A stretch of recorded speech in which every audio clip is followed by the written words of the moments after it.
you look at my channel, though, I am using my channel to try and get more Dillo stuff out there because I think more people need to hear his views. So we're trying to do that. Charles too. So I'm just trying to Yeah. make it a little more bite-sized. Okay.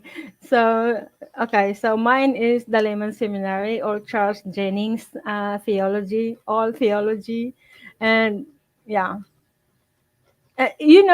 This is only my about the Layman Seminary. Not that I am his wife, but this is because I know how the layman study the Bible in everything. So he critiques the every books like Dilo, like Ryer's dispensationalism, like that kind of thing. And I heard him telling me the differences. So I like the way the layman done that to me. So I believe that he done that also to those people who close uh, to the Layman Seminary or Charles Jennings. So I invite those people that argue with him, please be close to him so that you can know his theology in every doctrine.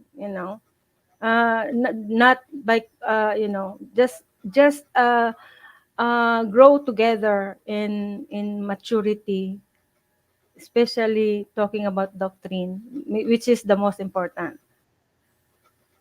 So, golf side ministries, but I'm also enjoying Taylor and Janet get this question. Thank you so much. Thank you so much. And we will have the Layman Seminary soon when he got home. And also Yeah, there's he a just lot wanted of us to warm up the crowd. yes. And for our next act, your main act tonight, we have Charles Jennings. Step right up. Yeah. Give a big round of applause.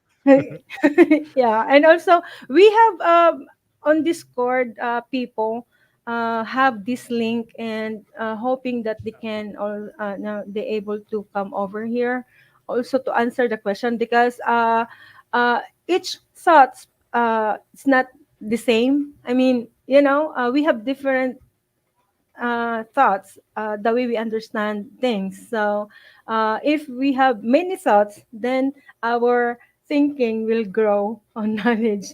Yeah, You big know, brain. big brain. Big brain. Your brain become big brain. You have Yeah. many brains in your brains. It's not charismatic, Sis Elizabeth. Hmm. So I'm not putting the brain on the chat, but in my brain, all the brains. Okay, I hope everyone, knows what I'm talking about. Okay, just send it. And sir, Simon Atos, yes, please, Janet, but you're not allowed to say Thomas. I already said it.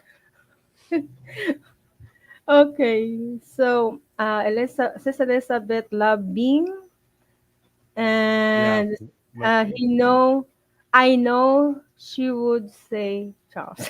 Okay, yeah, you got it. I already said it. It's Charles. Okay, hope you got Chris. Hi, welcome. Christ is the truth. He said, "Hope you guys are doing well. I would appreciate prayers. I'm battling a really nasty flu. Oh, I'm so sorry for that. So, can I have a quick prayer for him, Brother Taylor? sure. Christ is the truth. Father God, you know this person. We don't know his person, and you know his situation, and we don't know his situation. Father God, we lift up him to you. That praying for healing for him. He is battling a flu right now. Please, Lord, heal him and. To your glory, dear God. Lord, thank you so much. And all this, I thank you and pray in Jesus' name, Mhm. amen. And Simon Natra said, yes, Charles has a great analytical brain. I can see that in action and look forward to learning more from him too. Thank you so much, Simon Natras. You are appreciative person. How what You're an appreciative person. Yeah, appreciative person. Thank you so much. Thank you so much. So the Layman Seminary is interacting us with the in on the live chat. He said, praying for you. Okay, praying for you, Christ, the truth. Okay, actually, the reason Charles is doing his work, but he is listening to us also. So Christ the truth said, thanks. He's thanking. Oh, welcome. Who's who is trusting? Oops, I think I know him. Is just Justin? The Justin? Yeah, that's Justin. Yeah. The Justin. the just Justin, you need to believe Jesus. he's he's commenting on Facebook and trying to say something that I don't, you know, you know, it's weird. So anyway, the Lehman Seminary said, "What do you all think about declining my debate with David Preston?" So, what do you think, Brother Taylor, or what Lehman? Did I you think it's fine. watch that? Yeah, I've seen the interactions. I think David Preston is just I don't know, he got triggered somehow. He got triggered and he's going on an emotional rant in the comments, and I don't Mhm. I don't see any issue with declining the debate. I Oh, just yeah. okay. And brother, not brother, Sister Elizabeth said, Christ is the truth. God bless you. Okay. And some theologists said the Lehman Seminary, I think it was smart. No one believes that hyper-dispensationalism garbage anyway.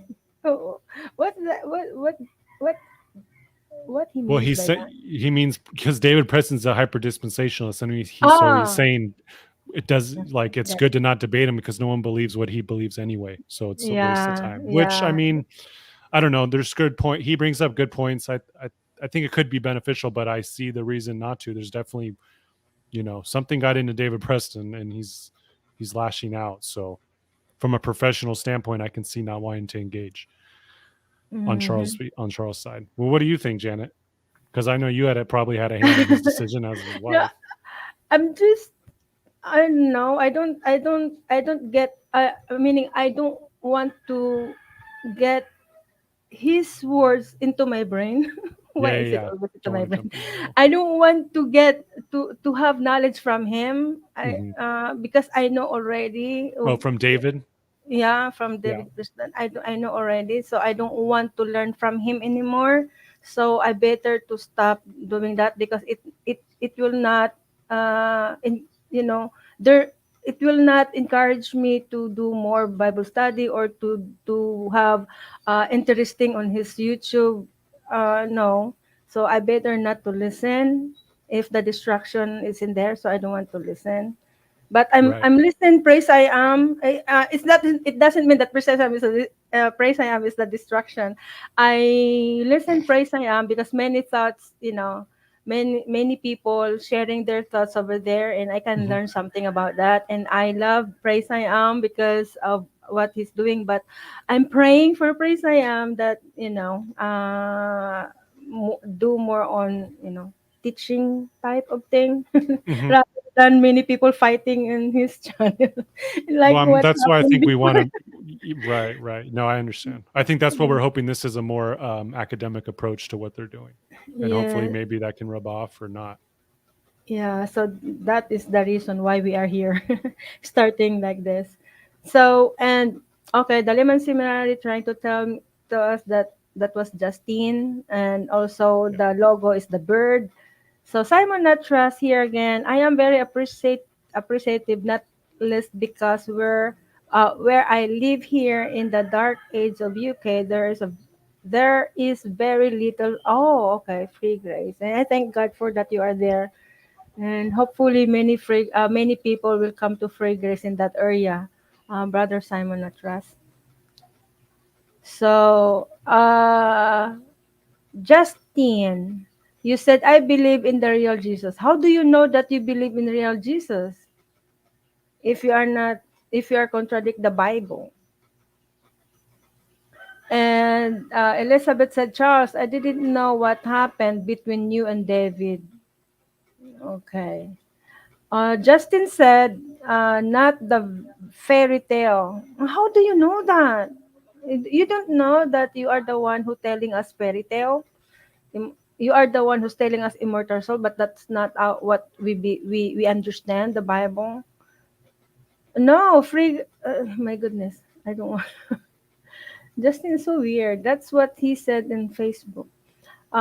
There's a lot of hyper dispensation. Yeah, the Layman Seminary said we can find another person to debate that. Who is he talking to? He's talking about David Preston that we Oh, can the topic can be good, but he wants professional debate so we can find another person who's not going to, yeah, and result David. to his ways.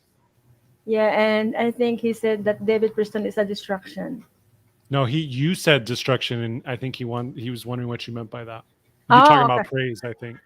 Okay, okay, okay, okay. Oh, So I he's like asking I like clarification. the way you connect the things. Okay, I need to grow in that. Right. It's okay. Yep. So what did you mean? Ju- You said praise destruction. oh, okay. So no, I'm Oh, distraction? not You said that distraction maybe. distraction, not that Presayam is the distraction. I am not saying that. The people in there are, especially when they are fighting of nonsense thing, you Hmm. know. It But can be destructive, yeah. yeah, that's distraction. Or But distraction, okay. yeah, but Praise I Am channel is he wanted people to share their own belief. That's good, but not come to fight to each other because of that doctrine. Anyway, of the doctrine that they are holding to. Jeremy Frost, what is hyper-dispensationalism?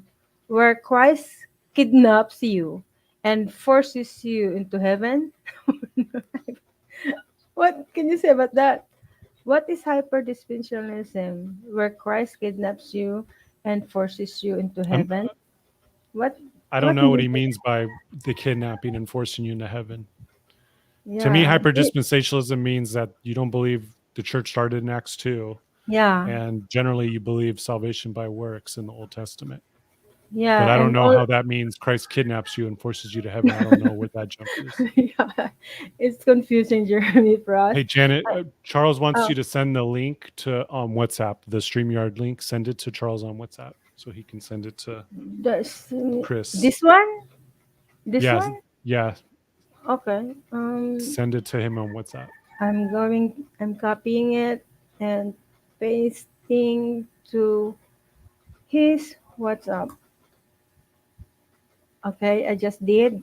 Hopefully, that is the one that he needed. Oh, because maybe the link he cannot Yeah, invite. he said the other one wasn't working. Yeah, and and yes, Sis Elizabeth, I love praise too.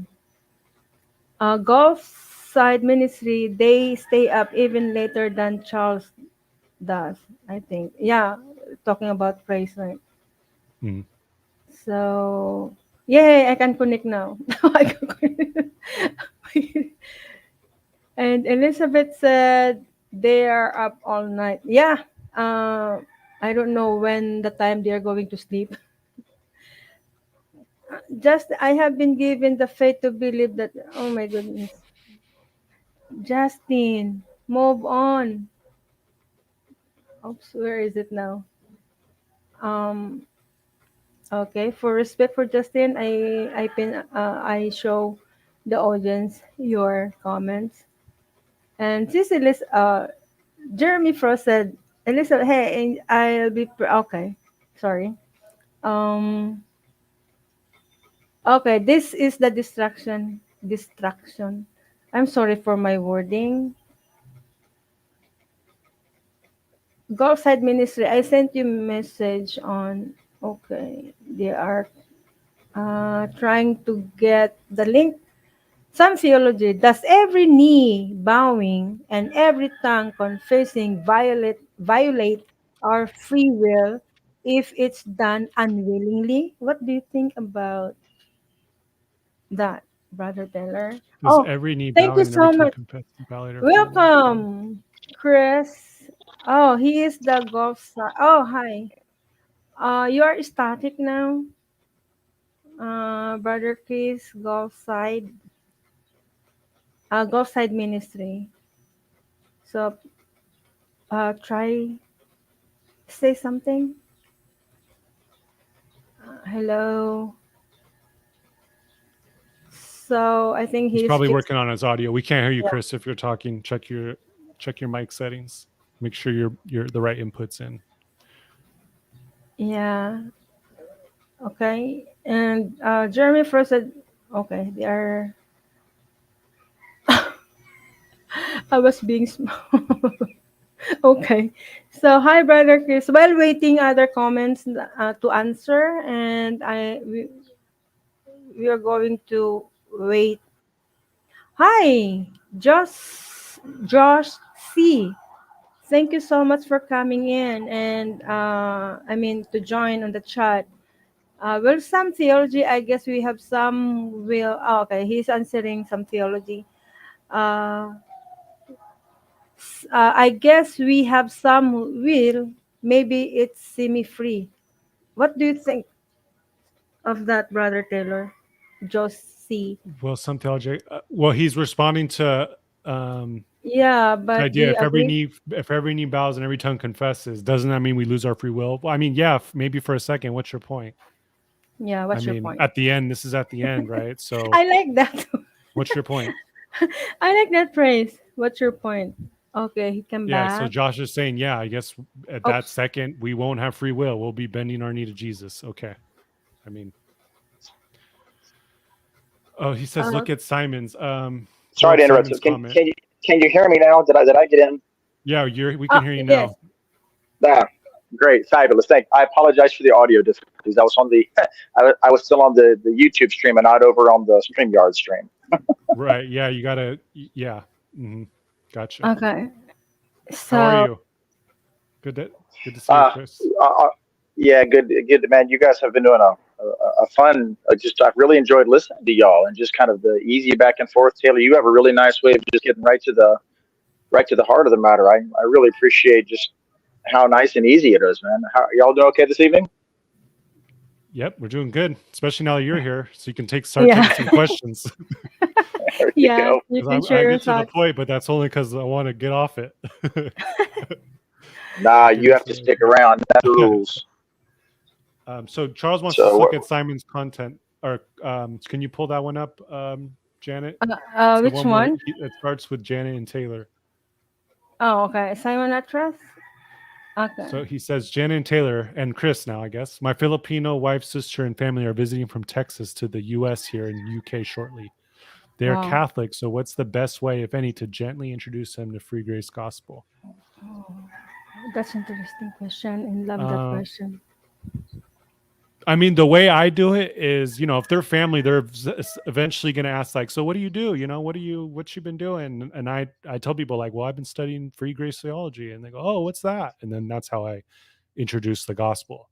Like, oh, it's this, it's a theology within Christianity, it believes this, and once you believe Mhm. that, if they're Catholic, they might be curious and they'll ask additional questions, and you just kind of go for there.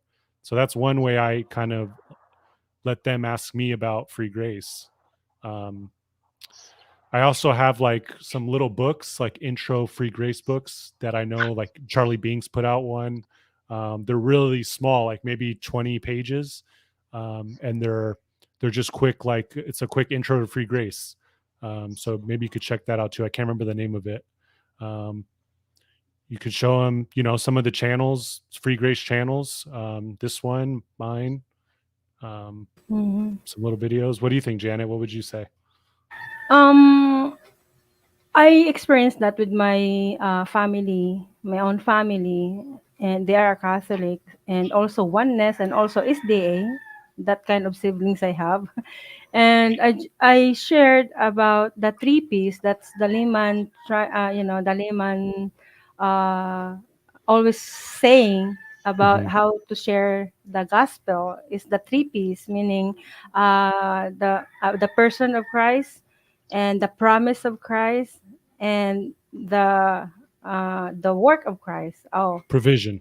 to provision, yes, the provision of Christ. So I tell that to them. I'm telling that to them, and if they agree or accept or believe of what I'm saying, then they are saved. Even they are in a Catholic, they're going to Catholic, but they believe what I said, then they are saved.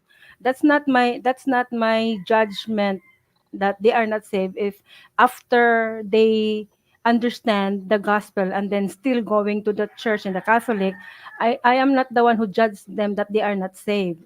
God is on the process on each every one of us. So I believe, even though my siblings, we are not, we have issues, but I believe God is working on their lives, and I trust God for them. I trust them to God, that God work on them to grow in maturity of who Jesus, of who Jesus and what Jesus did on, for them, their salvation.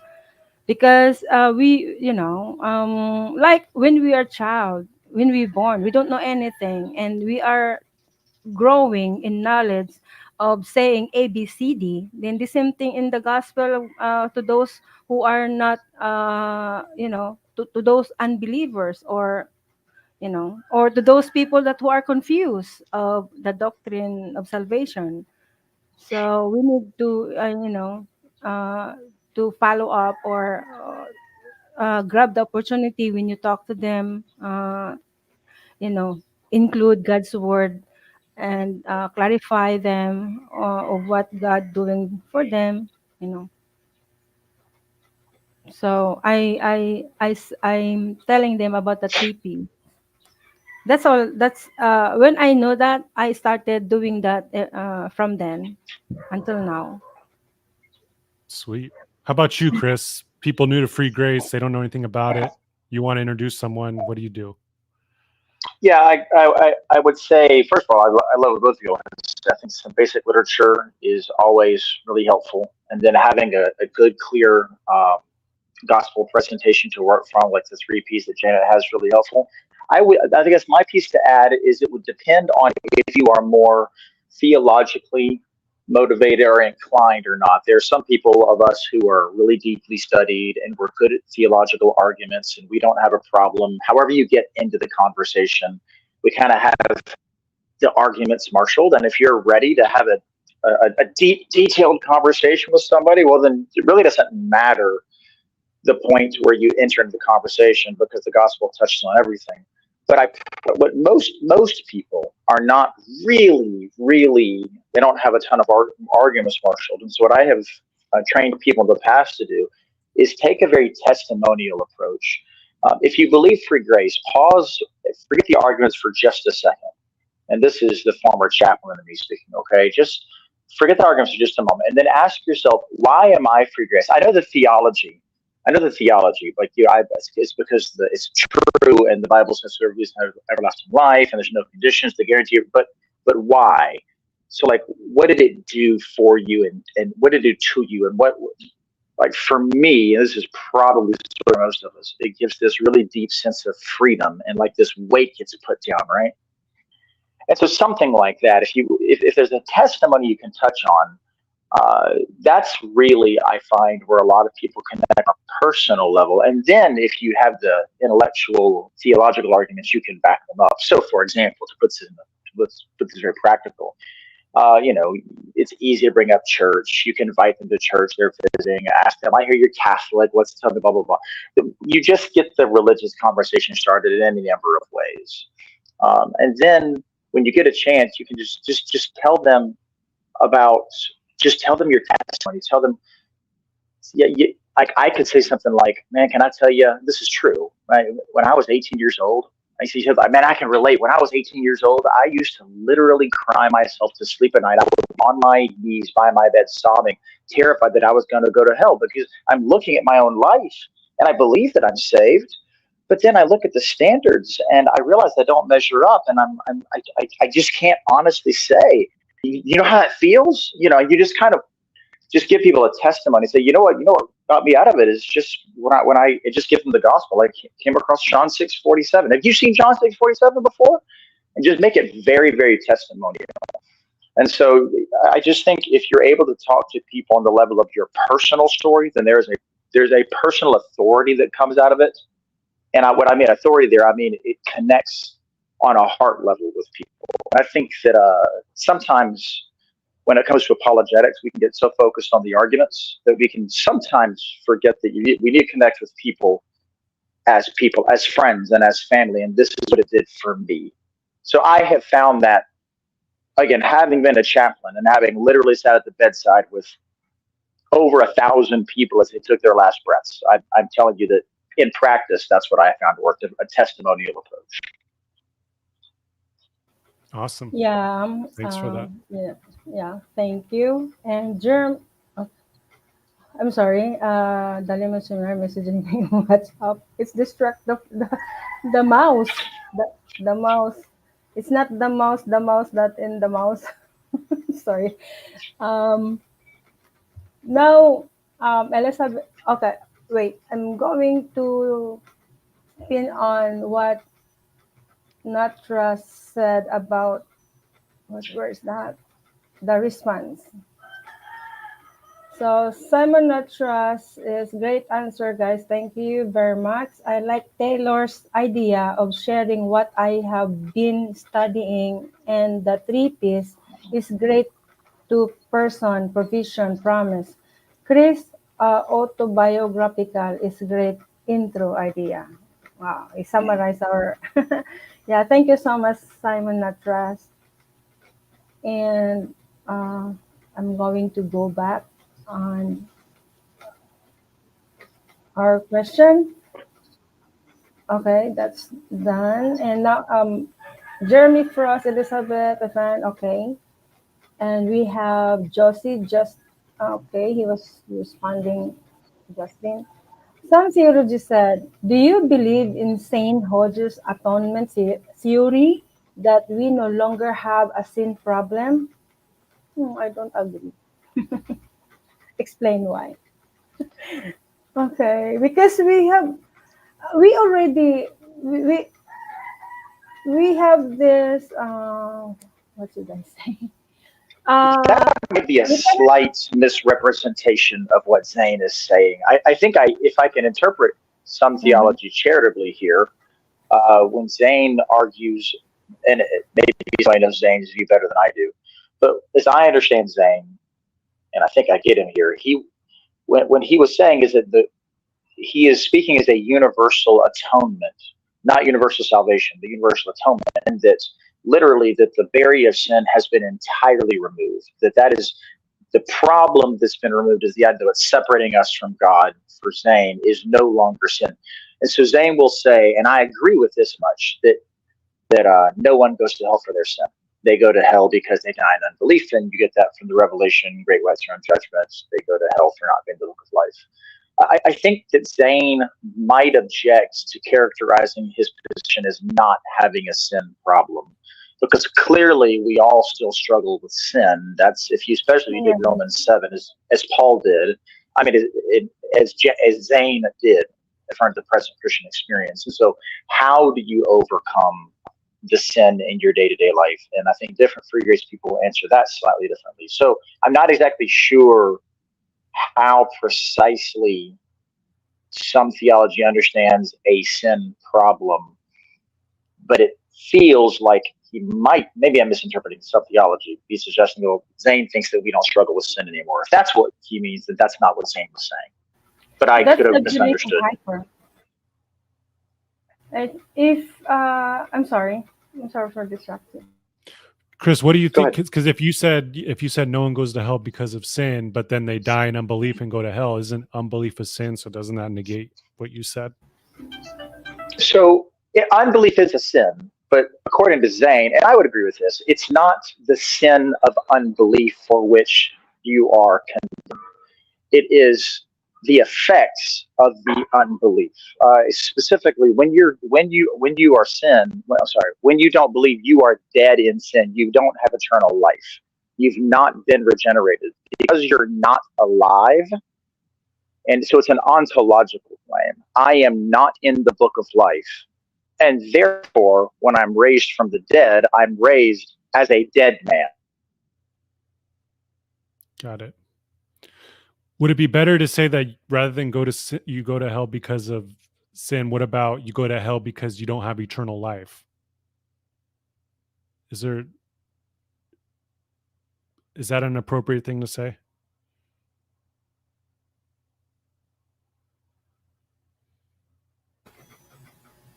Hello? Hello? Do we lose Chris? Yeah, maybe his mic or We lost you, Chris. yeah. So we were going to what was that? Okay, I'm just going through it. The Limasaur said, okay, he is already here. Elizabeth, Elizabeth said, Jeremy, thank you. It sounds really interesting and I would like to see it. So, Josie, God bless you. The Lehman Seminary is commenting and what he's trying to tell me, I don't know. And what's your point? And there's Josh C.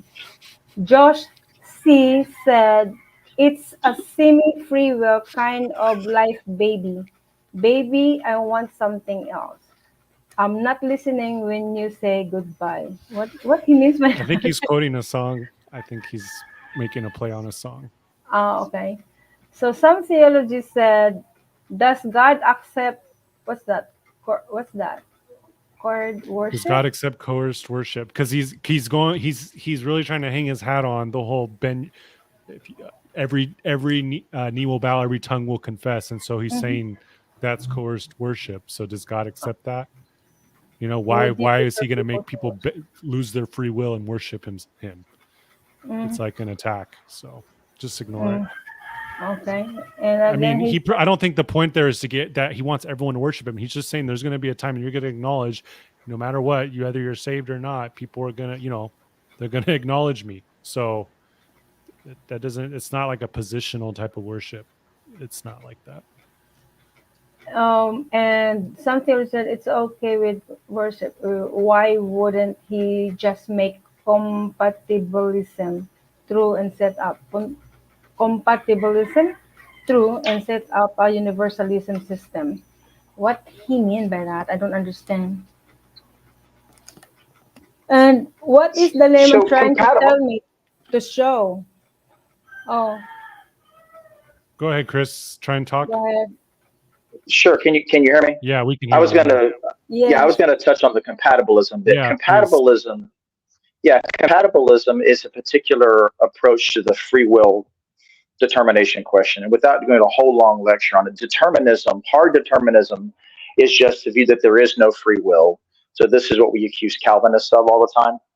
It's the idea that God just foreordains everything and you do it because God said so. Then there's the other extreme, if you will. I don't think it's extreme. It's the right view, libertarian free will, which is just that God gives us real choice. There is an extreme version of libertarian free will, which is open theism, which is God doesn't even know what we're going to choose. I think that's the extreme. But then libertarian free will is the idea that we actually have, God actually gives us real choices. Well, in between libertarian free will and determinism, there's compatibilism. And you have to decide for yourself if this is a meaningful distinction. I'm in the camp that says compatibilism is not a real position. I think it's just a fancy word for determinism. What a compatibilist says is God decides what you will choose, but God makes you freely choose it. And so they have ways within the metaphysics of free will. They say, well, what free will constitutes is you doing what you want to do. Whether you could do anything else is beside the point. And so God makes you want to do this.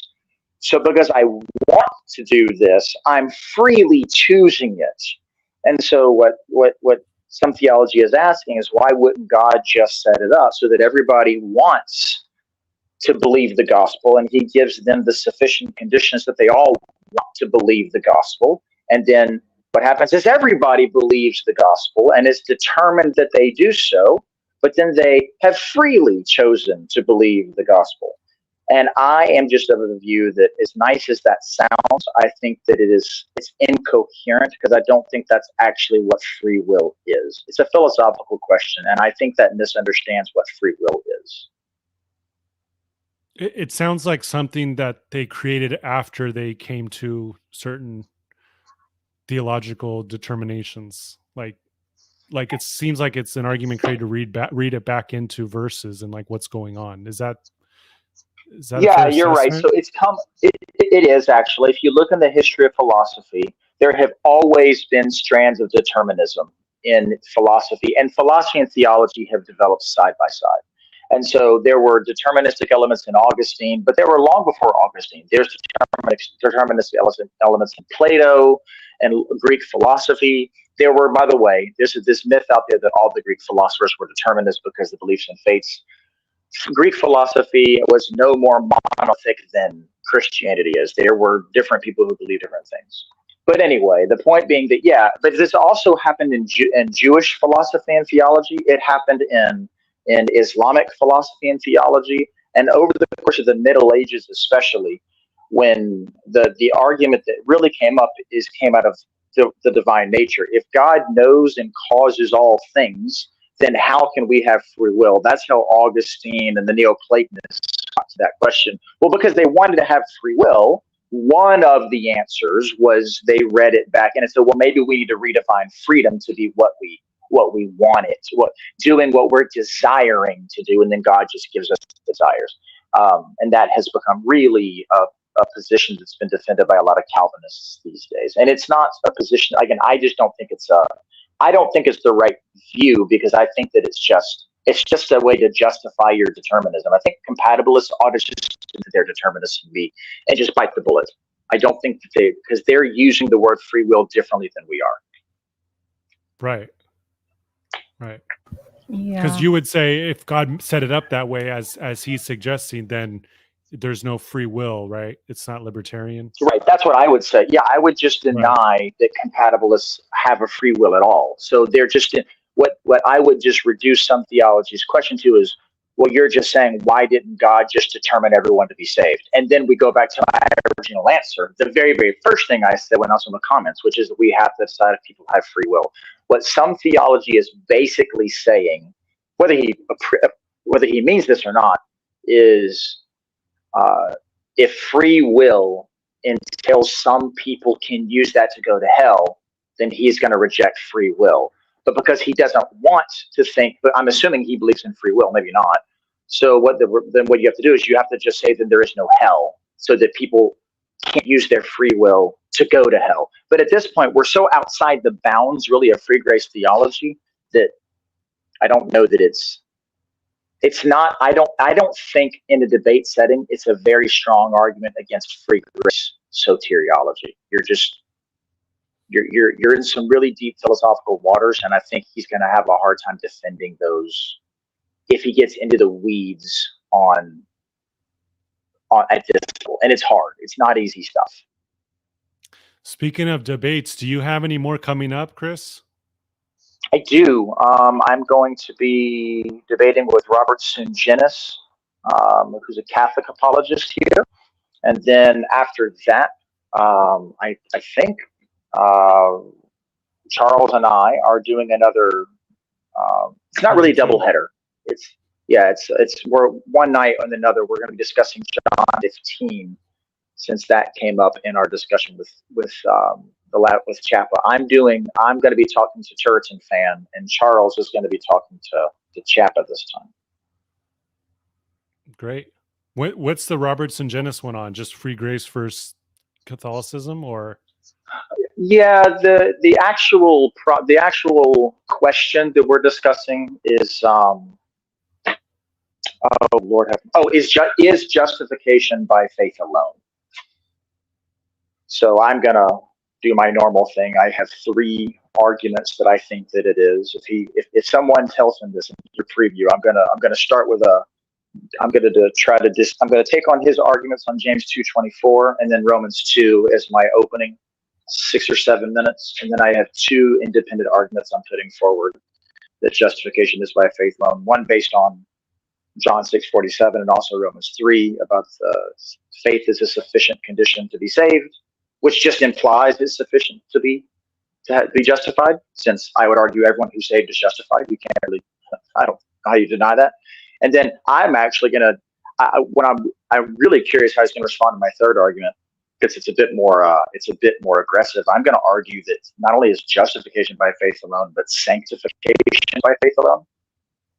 And if sanctification is by faith, and if sanctification is by faith alone, then how much more would justification have to be faith alone since it precedes it? And I think you can make a really clear case out of Galatians 3 that sanctification is by faith alone.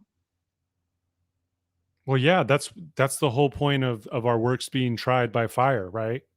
Yeah, I believe that it's what was the source of the works, not just the works themselves, but what was the source. Mm-hmm.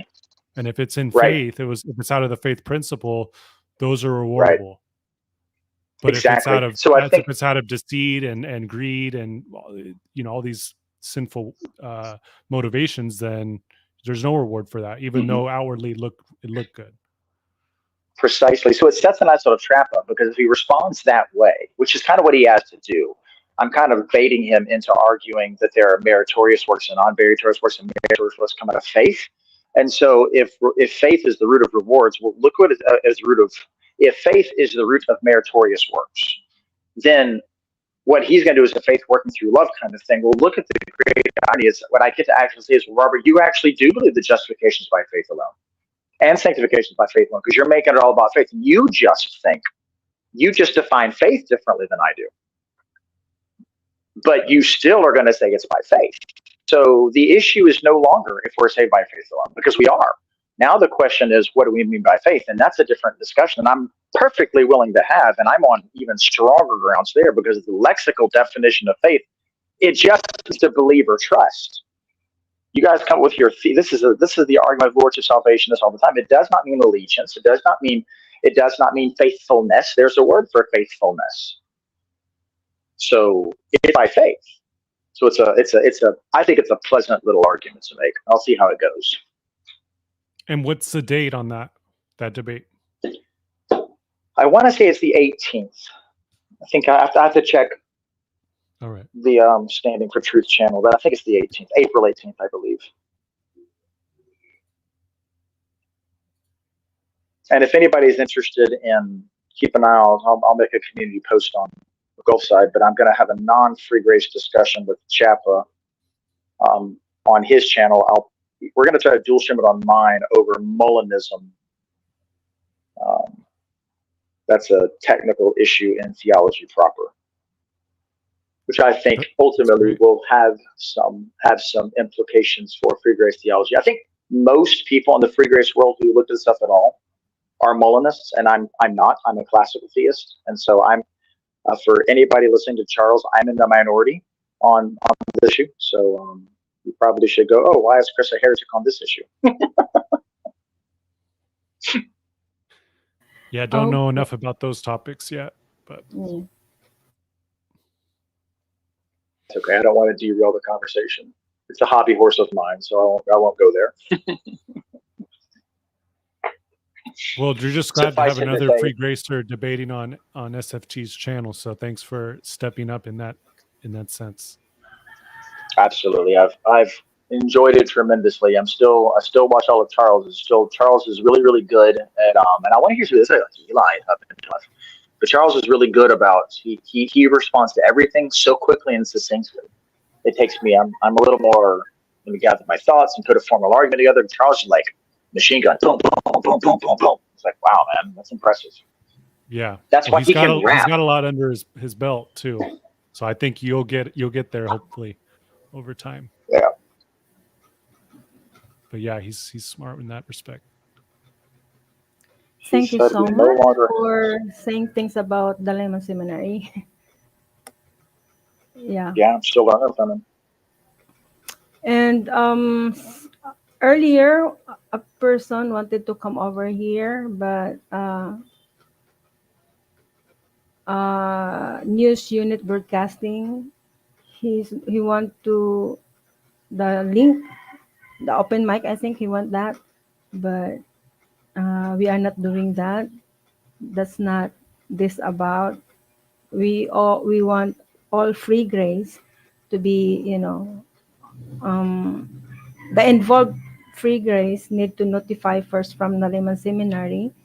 And if you want to come over here and you are free grace, please approach Layman Seminary that you're going to, to be part of this question and answer to the people who wants to have answer. So you need to have Discord so that because Discord is the source. I mean, the people in Discord are the people who are in here.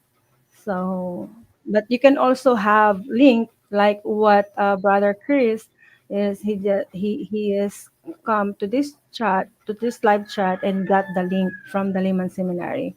So if you want to come I'm an over old here, man. I don't know how this Discord stuff works, Janet. I'm doing good to get on YouTube. yeah, I was confused on Discord. The beginning, the day when I install the app, but Charlie's teaching me about how and what to do. So that's why I am on Discord. And it's so confusing. Discord is so confusing.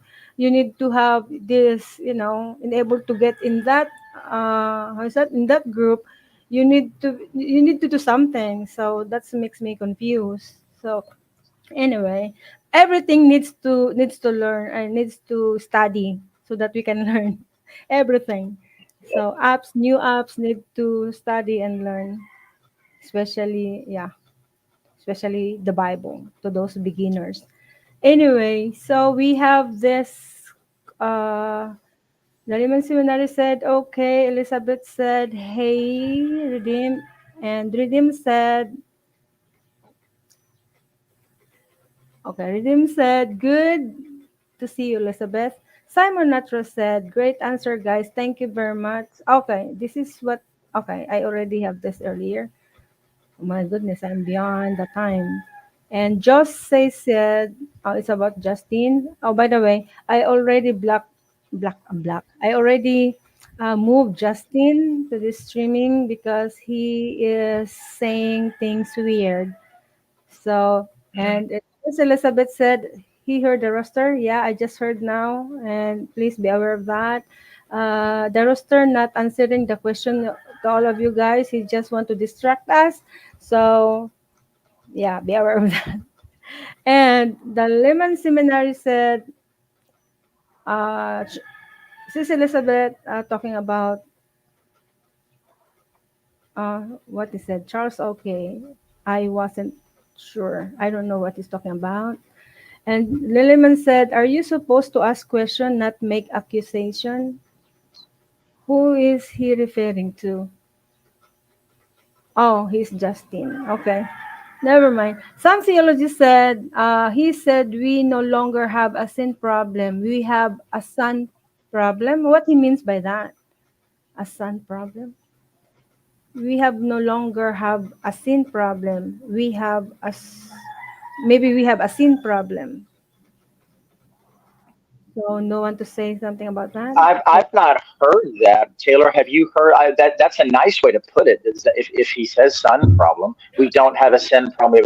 We have a sun problem. I think that's a nice way to capture Zane's view. Have you heard it put that way before, Taylor? Yeah, just from Charles, but I think he's reading from him. Yeah, that the issue is not sin, like you were saying, right? The issue is you don't have eternal life that Jesus provides. You don't have his righteousness. Yeah, that's a nice turn of phrase. I'm not as deep into the actual free grace literature these days as much as I am to study the positions out, but that's a nice turn of phrase. I like that quite a bit. Yeah, it could go on a shirt. It's catchy. Yeah. Okay, thank you for that. And I jump into Josh C's comment. The Universalist will just say they will eventually believe when every knee is made to bow, and bam, all saved then because all believe now. What he means by So that? post-mortem faith. After they die, they acknowledge Jesus, Philippians 2, and they believe, therefore they're saved after death. That's what it sounds like he's describing. Oh, okay. Thank you for clarification. And the layman said, Janet, make Simon a moderator. Where is Simon? Simon Natras, right? Where is he? Um, okay, here. How to make it moderator? I don't know how. It's rewards for good works, right?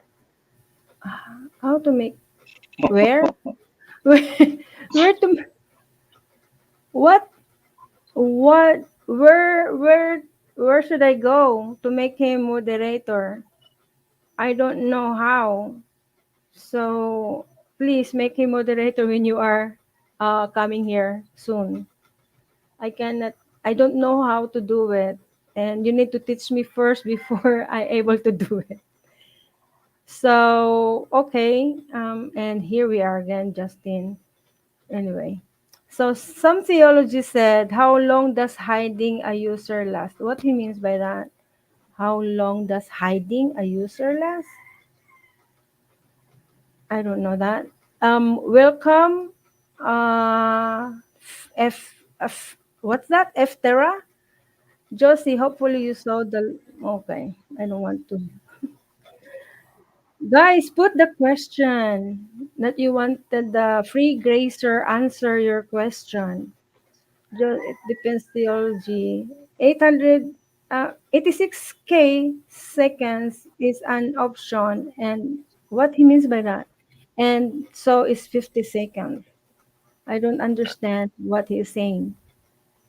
Yeah, I wasn't following the conversation in the chat. I'm not sure. It sounds like maybe a long answer versus a long belief versus a short. I don't know. Obviously, 86,000 seconds is a long time. 50 seconds is a short time. So I'm not sure what Okay. that means.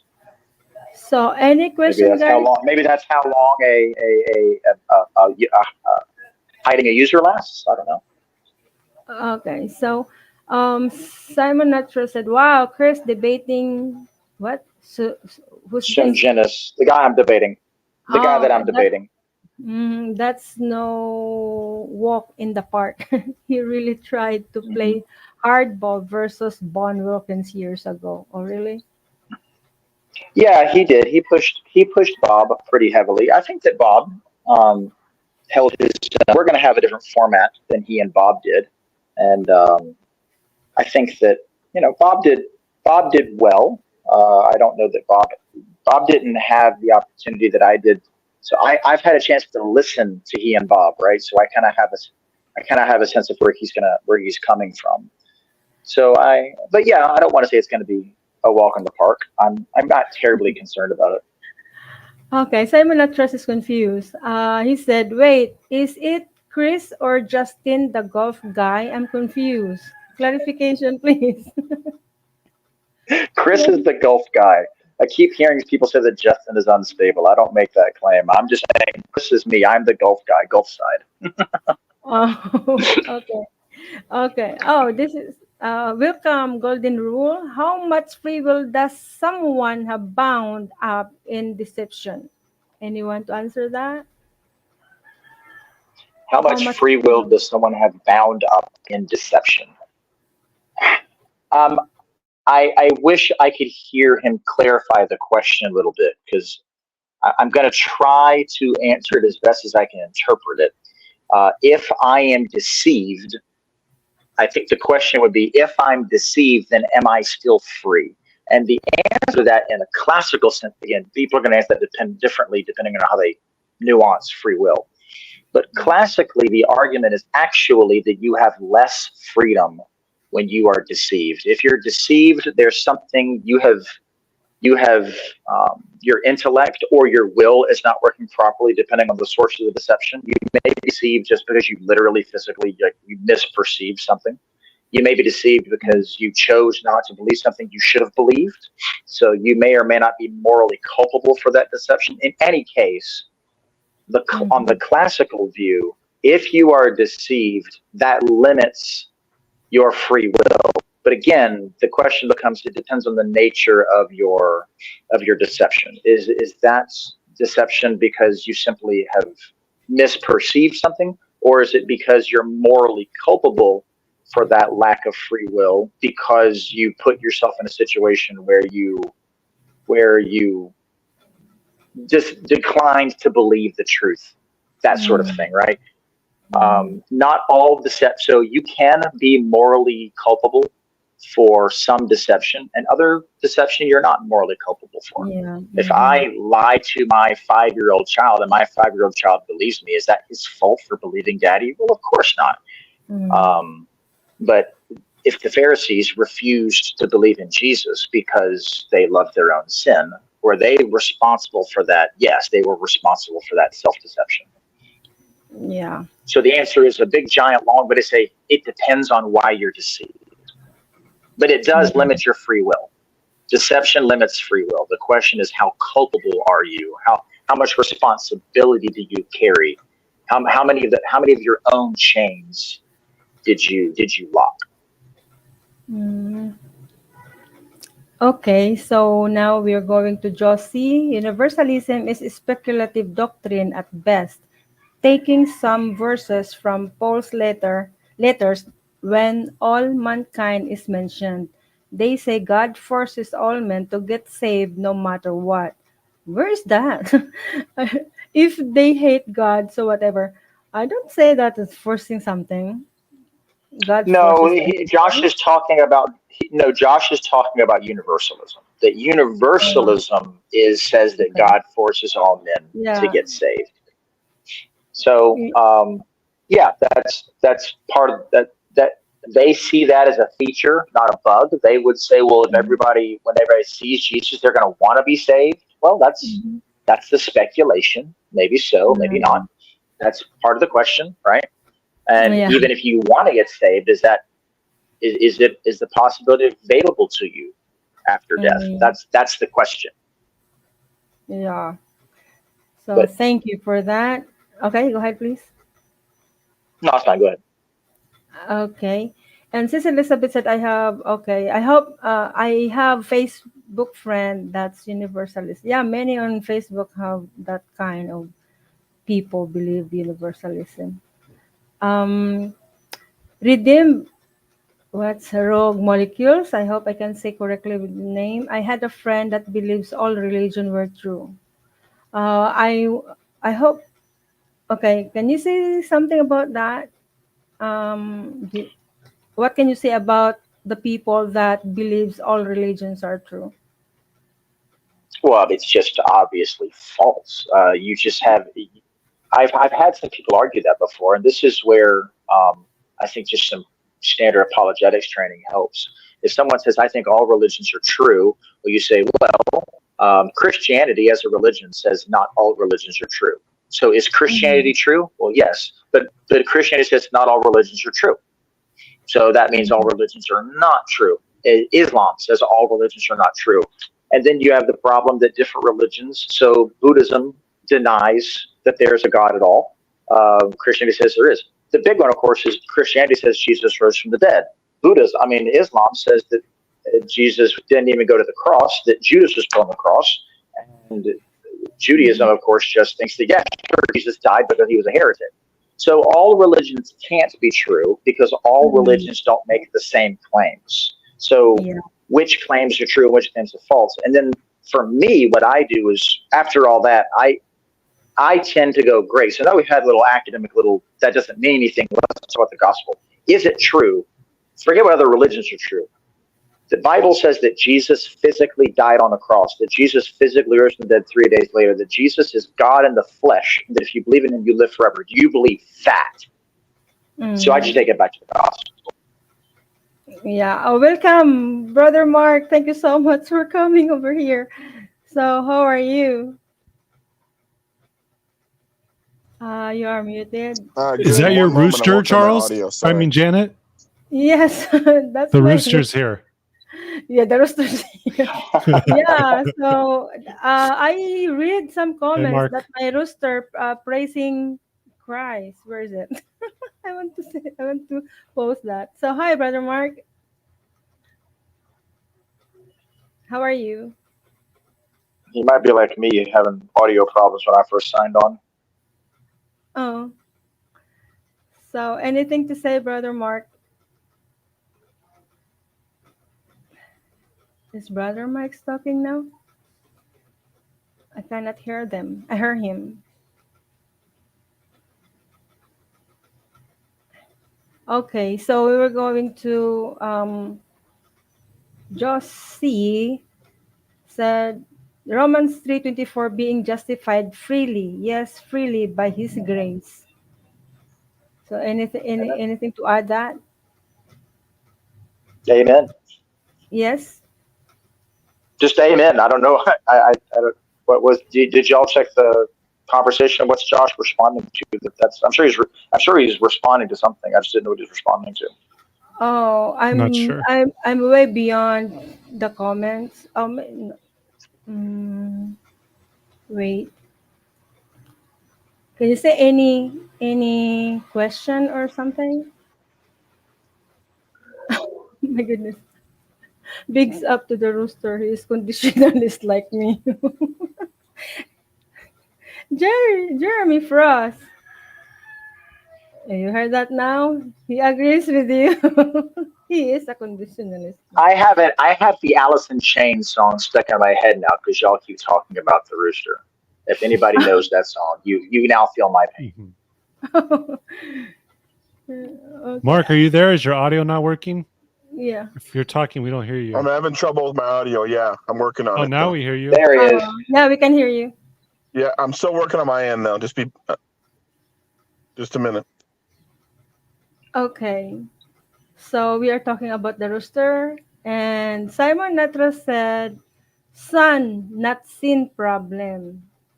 Originates from Schaefer. Not sun, Oh, okay. originated from Schaefer, I believe. And that's why it's good, because Schaefer's awesome. We should read more of Schaefer still. I realize he's old. Man, he's got it. Yeah. I know he's a 4-point Calvinist, but he's good. I love Schaefer.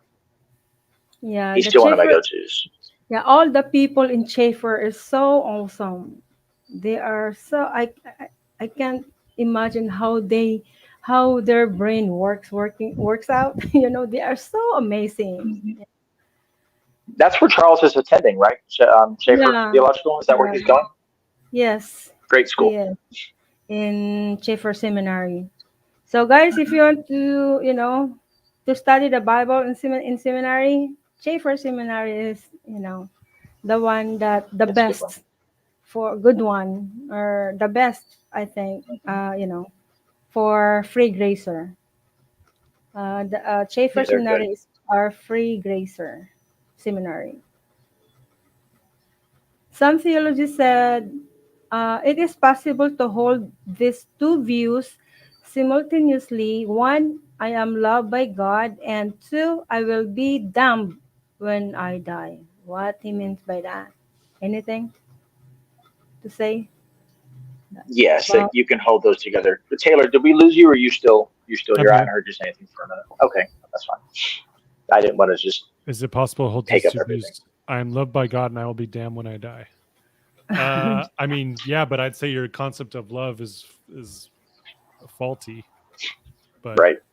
you can really think God loves you, but have a false idea of love Exactly. and be deceived in that sense. Yeah. okay, Brother Mark is coming back. Brother Mark, is your sounds good right now? Yeah, testing. How do you guys hear me? Yeah, we hear you Yeah, loud and it's clear. good now. Yeah, clearance. Yeah. Gotcha now. Yeah. Hey, everybody. Hey, Janet. Hi, Hey, Brother Taylor. Hey, Mark. Chris. Hey, God hey. bless everybody. Yeah, anything you want to say so far about what have been discussed, answering the question? To be honest with you, I just got out of a Bible study, so I hopped on as soon as I could. Oh, I'm so sorry. No worries. Tell We me, give me should a little always refresher be course. sorry. Never mind. Let's make a joke. Never mind. It's been a wide-ranging discussion, Mark. We've talked about universalism has come up a bit tonight.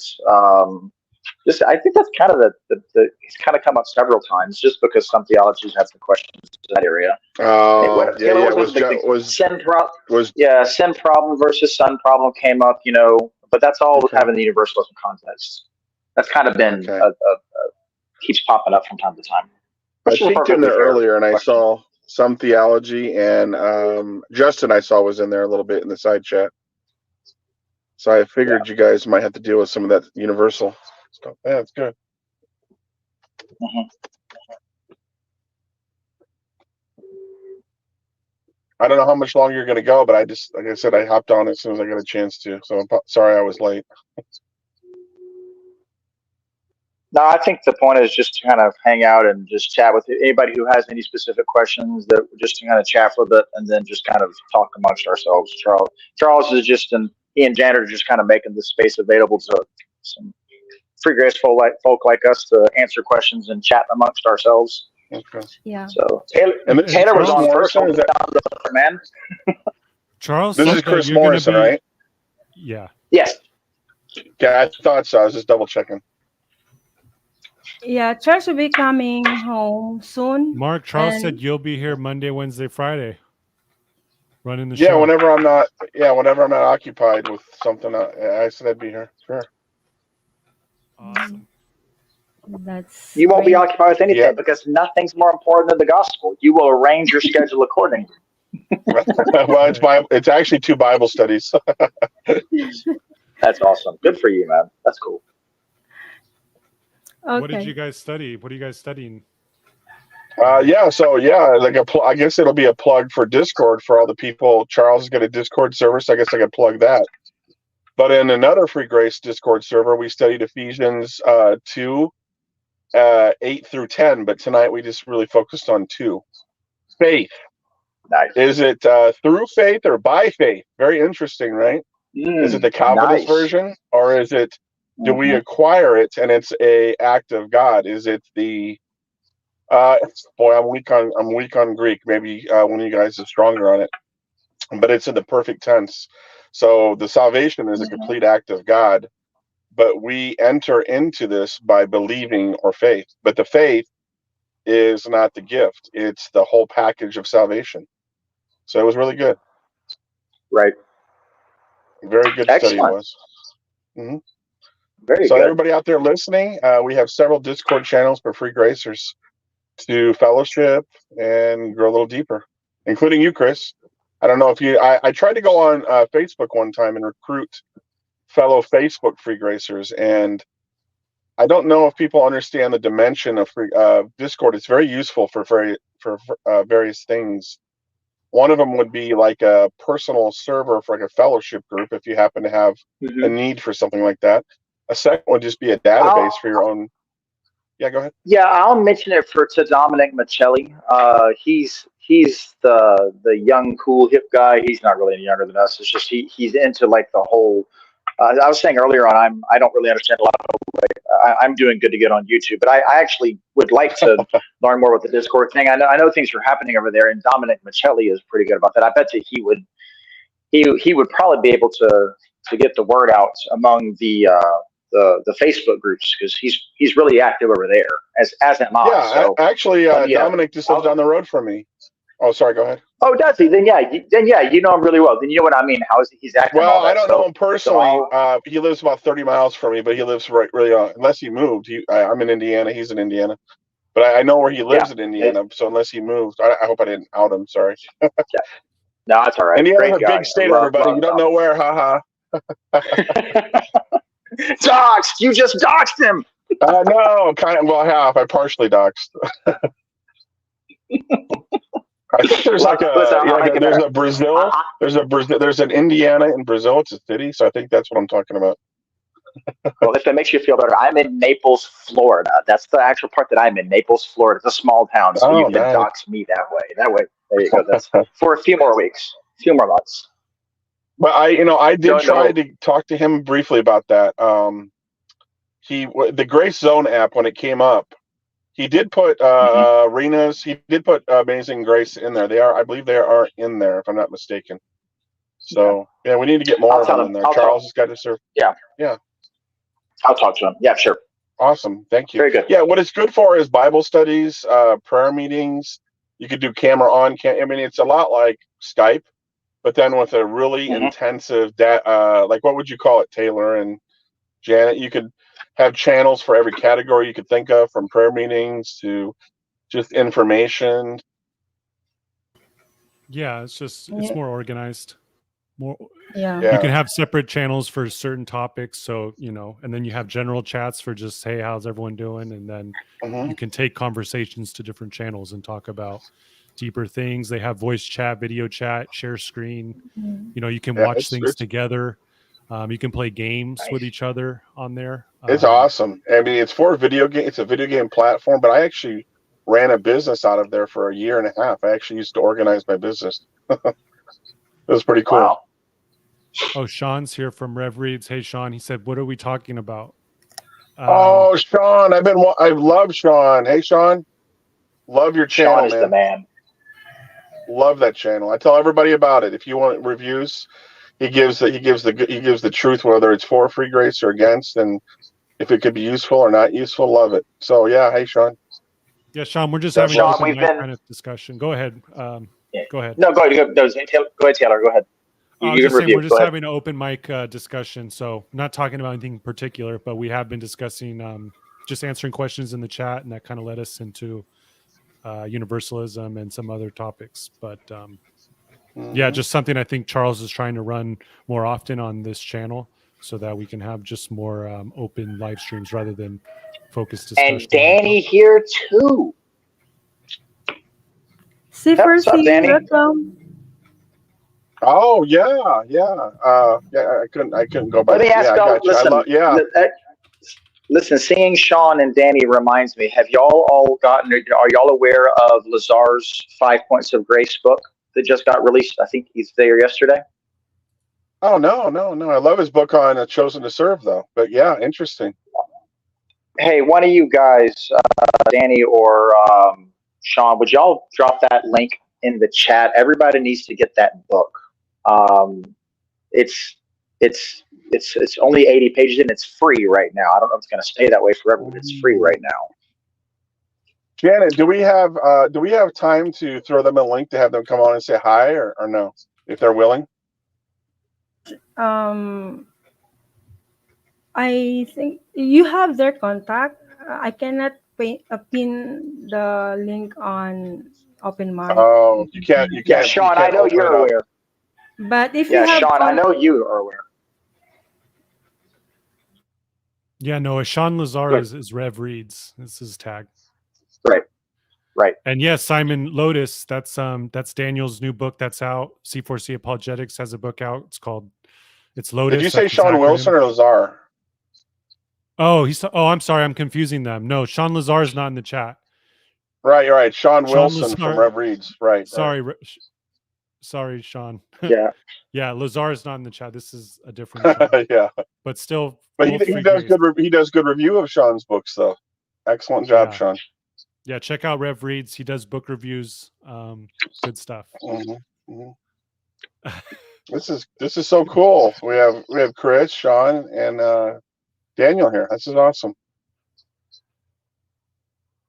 Yeah, but did he post the link? But anyway, I was saying the Lotus book is out now. It's his acronym for free grace. So check it out. It's on Amazon. I think let me see what it's called exactly. There it is. Janet, if you look, Danny posted C4C, the freegrace.in, the 5 Points of Grace. That's the link to Sean Lazar's book. And yes, I know that Sean Wilson and Danny both know about it. So where is that? Yeah, it's in the main chat, just under Josie's. Hi, hand wave, and hi to you, Josie. C4C Apologetics gives the link to Sean Lazar's book. The 5 Points of Free Grace is the name of the book. So you guys, I'll check it out. I'll check it out. Thanks, Chris. Yeah, y'all. Yeah, strong recommend. Yeah. So he did a book review. I'm assuming he already did a book review on it. Is that correct? Sean, if you did a book review on that, on Sean Lazar's book? I don't know if you guys are not. I'm subscribed to him, so I usually get notified, but sometimes it gets glitchy, to be honest. Listen, it just came out, so I suspect, unless he pre-read the copy, he might have. Right. But when you're a big important reviewer like Wilson is, you get everything in advance. He's near and dear to my heart because he's free grace. So there you go. Amen. That's the important thing. Yep. Reveries. There you go.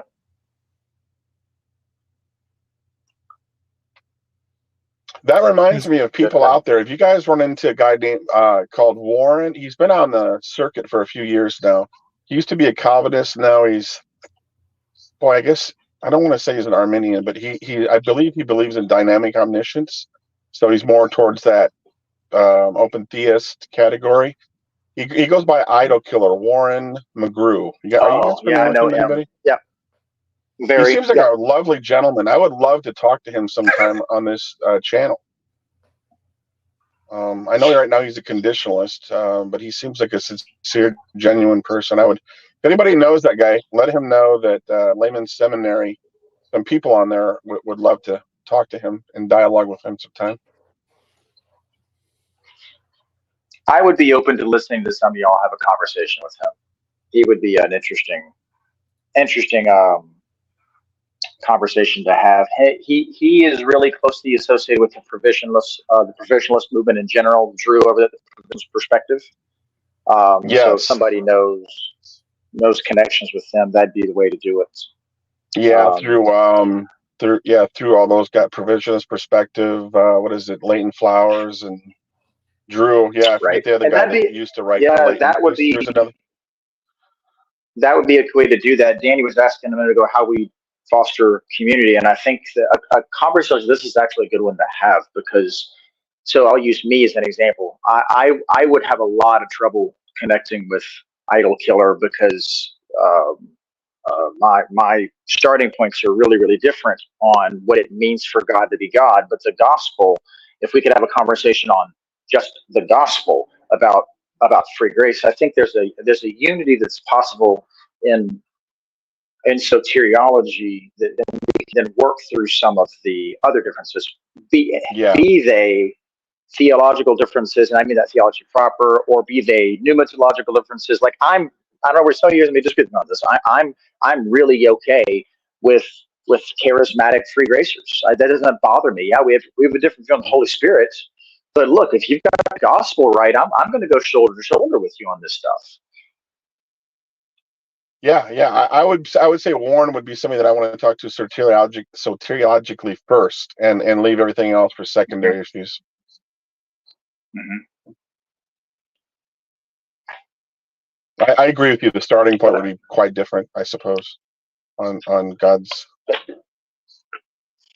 Yeah, but in general, I think the question, the frustrating thing is if this is the right overall view, and I know a lot of people in here share because I've talked to you individually. If the gospel is the foundation, then the problem is we have a fractured free grace community, and that's fine. It's fine as if it's real. May as well accept it. I mean, Charles has been talking about free grace wars. They started. They've been going on for 20 years. Just now they're picking up in the Discord server community, and so it's a bit frustrating to me. But at the same time, that's probably a good thing because those of us, we can defend our positions, right? But then the question is, and this is where Dominic Michelli's heart was, and is who I mentioned earlier. Are we willing to put aside some of those differences and just work together on a common ground of what is at least a ministerial basis to move forward in the gospel? Because there are some people in the free grace community who are not. And to those people, what do you do with that? My response is to shrug your shoulders, love them as much as you can, and go on and do ministry. Yeah, flexible free grace versus focus. That's a tough one. The way that the lines have been drawn in the sand, correct? But I'm one of those people that says let's have some in-house debates amongst each other, if nothing else. Be friendly about it, and then go to the world with the gospel. But it appears that division is becoming significant, and even the mechanics of the gospel are being affected by it. So yeah, it is both quizzical and frustrating. There is in computer coding, and probably other things as well, there's a black box, which is the black box illustration is kind of like from a microwave. I don't know how I can tell you personally, I don't know how a microwave works. Some of y'all might, I don't. But I do know this. If I put my hot dog in and I close it and I push add 30 seconds, 30 seconds later it comes out nice and hot and I can eat it, right? And so the point is, I don't know how the machine works inside the box, but I know how to operate it. And that's a really beautiful analogy for soteriology, because I may not know or may disagree with people on how the internals of soteriology are plumbed. But the question is, can we agree on how you quote unquote use, how you interface with the gospel? And here, what all free grace people ought to be able to say, ought to be able to, or at least agree to, is just preach the gospel. And questions like what's necessary, what's not, I don't even think we have to get into that. Just preach. We all, for example, to get into the flexible focus for stuff, just preach what Jesus did. The three P's Charles mentioned, Janet mentioned earlier, right? The person, the provision, and the promise. Preach them all. That Christ died on the sins for your cross. That He to give eternal life, and you're trusting Him for all of that. And I don't. Then you don't have to. That's what the disciples preach, and so it's a very pragmatic way to move forward. And then you can, we can plumb that differently, but I think there's unity in the method, in the mechanics at that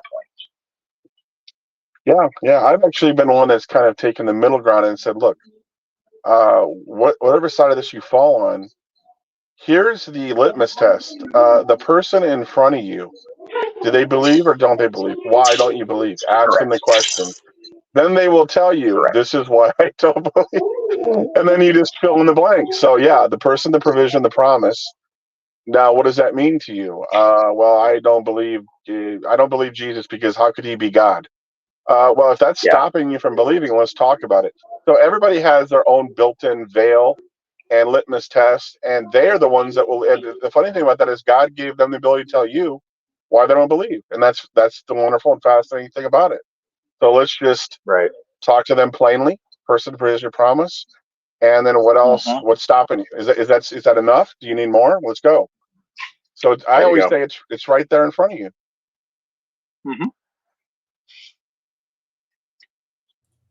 Hey guys, I gotta head it out. So thanks for the discussion. Thanks for the long shift, Taylor. You punched in early. Thank you.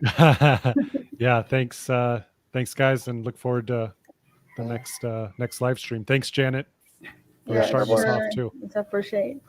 I hope Layman will come over here now. And so Janet, I got a question. Oh yeah, sure. Oh my goodness. So I need to prepare myself. Is the idea go ahead.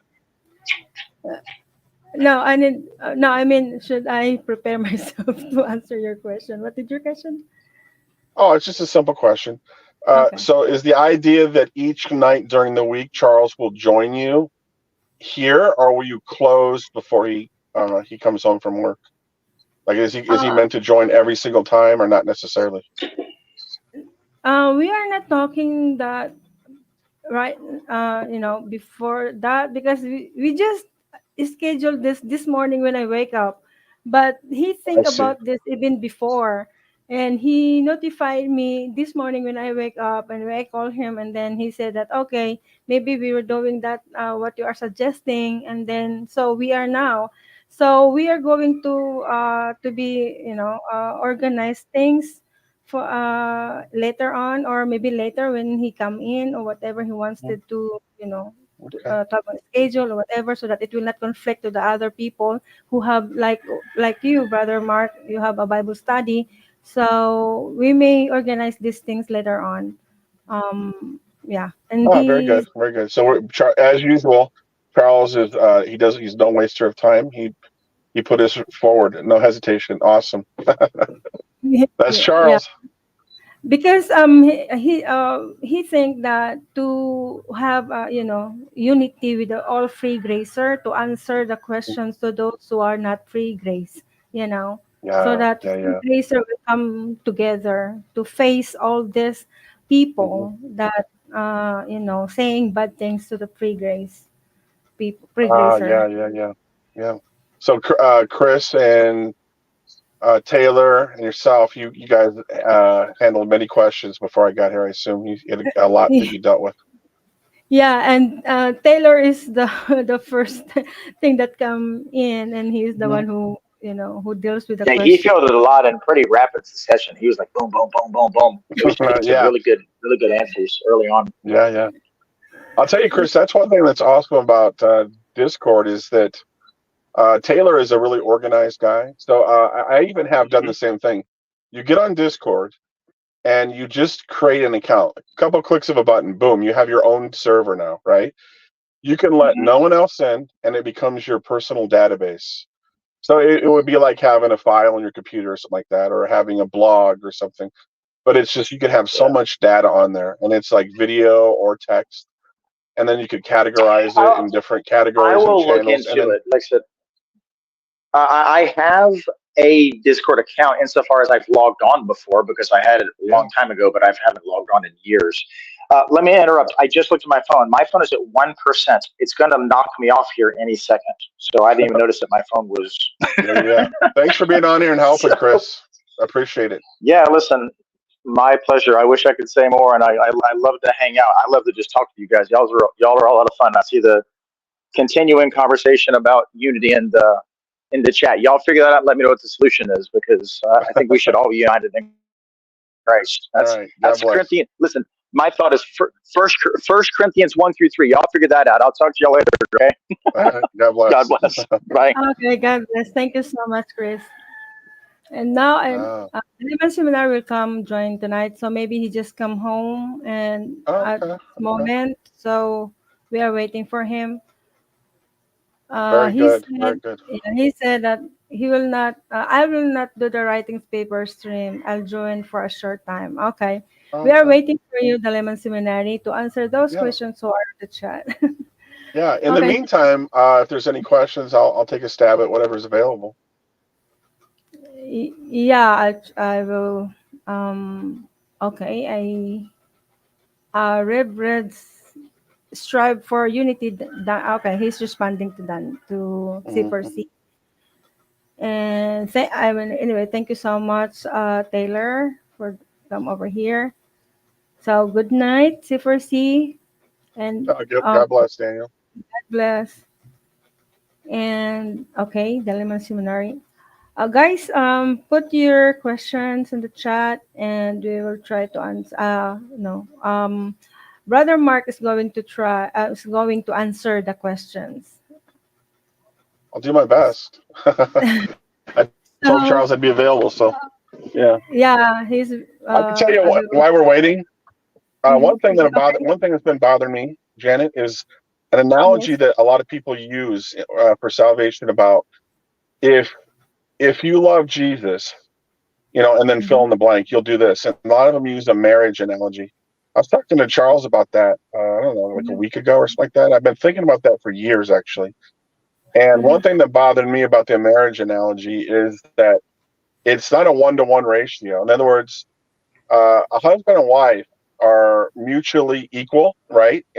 In their relationship, they're both humans made after the image of God. And it's a give and take relationship, even though it should be sacrificial and love should be, like 1 Corinthians 13, it should be all consuming. If we were perfect like God, we would love our spouse perfectly, and vice versa. They would love us back. And yeah, of course, when you have children, a friend, grandparents, parents, husband and wife, if you love them, yeah, generally speaking, that you're going to want the best for them and all that kind of stuff. And so I noticed a lot of people in conditional salvation often look at their relationship with Jesus like that, their condition, their position.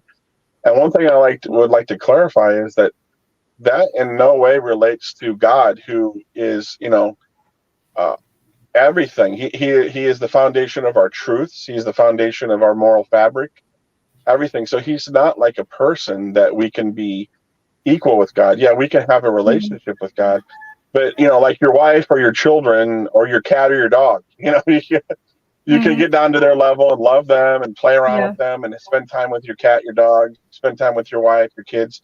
But at the end of the day, you can walk away and still be you. So you can have all of whatever you consider to be your personal desires and interests and all that, and they may or may not be godly. But with God, he explores every aspect of your life. He looks in your closet. He looks under your bed. He knows your thoughts inside and out. And as a loving father, he's always challenging us to grow closer and closer to him and in our experience, as Charles puts it. So the analogy breaks down in that your wife or your child or your parents, when you love them, they don't have a moral foundation that you run into that affects every thought that you have. For God, he's so loving and patient with us, Janet, that he develops us and grows us over time. He doesn't just throw all of our faults at us in our experience, how we could serve him here, or how we resist him here, or here we do well, this area we don't want him to look in our little secret closet, or with our things that he may want us to give up. And that's not usually how a marriage goes. It's not all encompassing. Your wife says to her husband, you can have your freedom, do whatever you want to do as long as you spend time. But with God, he's working on all those points in our life. And so it becomes very intimate and it becomes very personal. And a lot of times when we're in our flesh, very annoying. So I just think the analogy that if you go ahead. Yeah, I think the marriage analogy is just for us to, to have this human mind to grasp the relationship between God and man. Even though we are not this, we are men and God is God, and the marriage illustration is being one with God. That's my my understanding why the Bible illustrates the marriage thing of submitting to each other, so that we can understand how we were going to have relationship with God, as a relationship with husband and wife to be one. You can see everything of your husband's thoughts, the way he talk, and this vice versa, so you can have this sense of understanding with your husband, while when your husband trying to say something, then you can know him, not right away, but uh, on the process of what he's telling me. I'm representing myself now. Telling me, I cannot grasp on the spot what he's trying to tell me, but on the way process, I will know. I can know what he meant by that. So I think that's also the same things with our relationship with God. To know God more, that's why in the Bible have that marriage, husband and wife is one body. So we also have one body in Christ.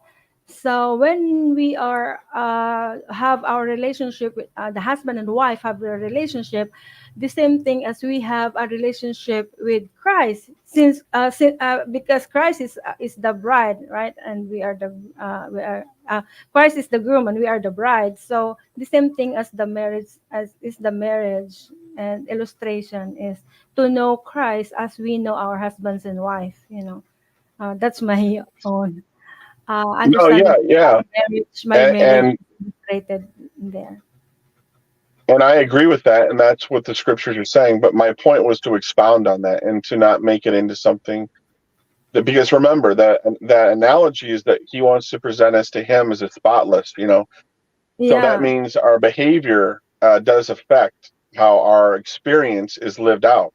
And so, Jesus is going to call us to the greatest intimacy that we can imagine. But also, like Jesus said, that because of the hardness of your hearts, he gave Moses the right to give certificates of divorce. Why? Because they weren't treating their wives like they should. So the analogy is God has a perfect. Go ahead. But he didn't condone it. Yeah, but he did that to protect the women, right? So God didn't want them to do that, but the certificate of divorce was given to protect the women so they could have a future life. Without them, with the men making accusations against women and throwing them out for various reasons that were not legitimate, the women were left defenseless and without hope for a future, means of income, being able to take care of themselves. And so the certificate of divorce allowed them to move on.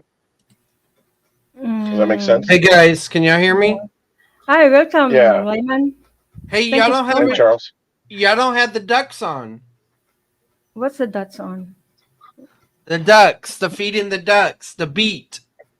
Oh, The background we music. don't know that. I don't know that. You have in your computer, so we No, Mark, before we start interacting about questions and stuff, let me make it clear. I'm not going to do the 9:30 stream on writing a paper. I'm going to do that behind the scenes. I need to do some stuff. That way I can, hopefully tomorrow I can have something to show y'all, you know. Okay. But I want to take this time to answer the questions, interact, you know. I'm thankful for my wife wanting this. Other people wanted this to happen too. And but it was my wife's voice that really got me thinking about this. So I really appreciate that. So let me share my screen. And thank you, Taylor, for what you did. Thank you, Chris, for coming in. Thank you, Mark, also. And, you know, anybody that's free grace that we know, they're welcome to come in and answer questions.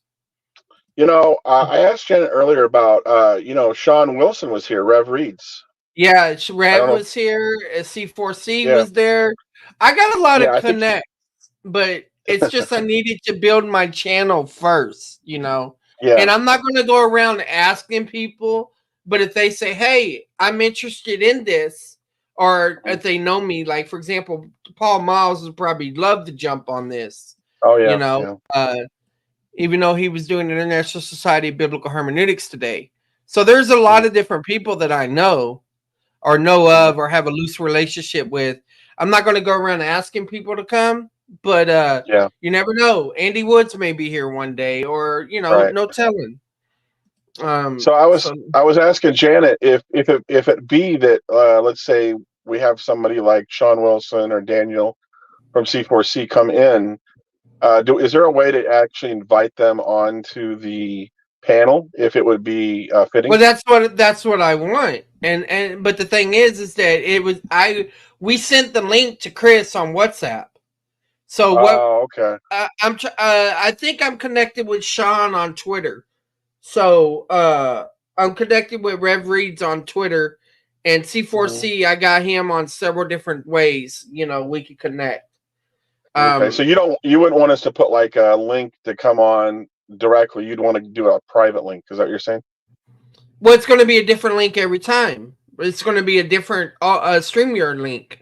Mm-hmm. But like while we're running live, are we able to paste that for at least a moment for them to come on? Or no. Oh, I see. No. We'll do that back channel stuff. I got you. Yeah. I was just wanting to come on so I could say hi, but I got. Yeah, no, I want them to come on too. It just they were all watching hockey. Look like, so I'm glad they were. I'm glad they were in the chat. But yeah, let's talk a little bit about the marriage stuff before we get into answering the questions. Janet, can you remove Simon's comment just so we can have more room? That was something I told Janet that I've been talking to you about, and so until we had questions, I was just going to start with that analogy and show why it's both good and bad. It's both good and bad. Right. Yeah. And so this is my issue with the marriage thing. If we draw a chart, right? If we use our 3-column chart, we got a problem. We actually would have to use a 4-column chart. Because we have, let's see, one more. Hey, my screen went off. Come back, screen. Okay. So this one would be our preparatory stage, our prepositional. This would be positional, experience, and ultimate, right? Mm-hmm. Now, if we were to make a comparison of a marriage, what people do is they want to say, well, at the moment you say I do, that represents position. Okay? Because that does happen in a point in time. Right. The issue with it, though, is that most people don't say, hey, nice to meet you, let's get married. And even then, there's a process. So there's a preparatory process And so the thing is that if you're going to talk about a preparatory process in this analogy, this would be pre-evangelism. You know, things leading up to you believing the gospel. The problem with the word marriage, using marriage, while it does happen in a point in time, and while it does indicate relationship, it often indicates commitment. And salvation is not by commitment. So that's the problem. And I put my dot in the wrong place, I think. But regardless, y'all get my point, right? Yeah, and I was talking more about the experience aspect, you know, from Right. From position to ultimate. But your point, backing up and starting there, is actually better for clarification, because we're starting off on the wrong leg. Yeah. Right. Yeah. We're confusing the term commitment. And see, the thing is, there's a psychologist named Steinberg, and he had what was called Steinberg's triangle, and then there's variations of it, but if I remember it, it's commitment, passion, and intimacy. See, some relationships, some marriages, I mean, they use this for other relationships too, but some relationships are committed, right? They believe that marriage is until the grave, but there is no passion or no intimacy, or not that much, right? Others may be passionate, but there is no commitment. And then there's others that may be passionate and intimate, but no commitment. So, you know, you get the idea. And so what you see is that depending on how you draw the triangle, it's going to show what aspect of the relationship is being emphasized, you know, and all that. So this is good, though, to describe experiential dynamics. It's not good to describe positional dynamics, because salvation is not based on a commitment. So just like you were saying, Mark, if you're going to use marriage, then what you're talking about is that at the moment of salvation, not because it's a commitment, but you're placed into union. Okay? Mm-hmm. But the passion, intimacy, commitment aspect varies experientially. It should be a broken lot, because you're in and out of fellowship. You know what, is it 2 Timothy 2:20? If we remain faithful, or how's that go? If we're faithless, he remains faithful.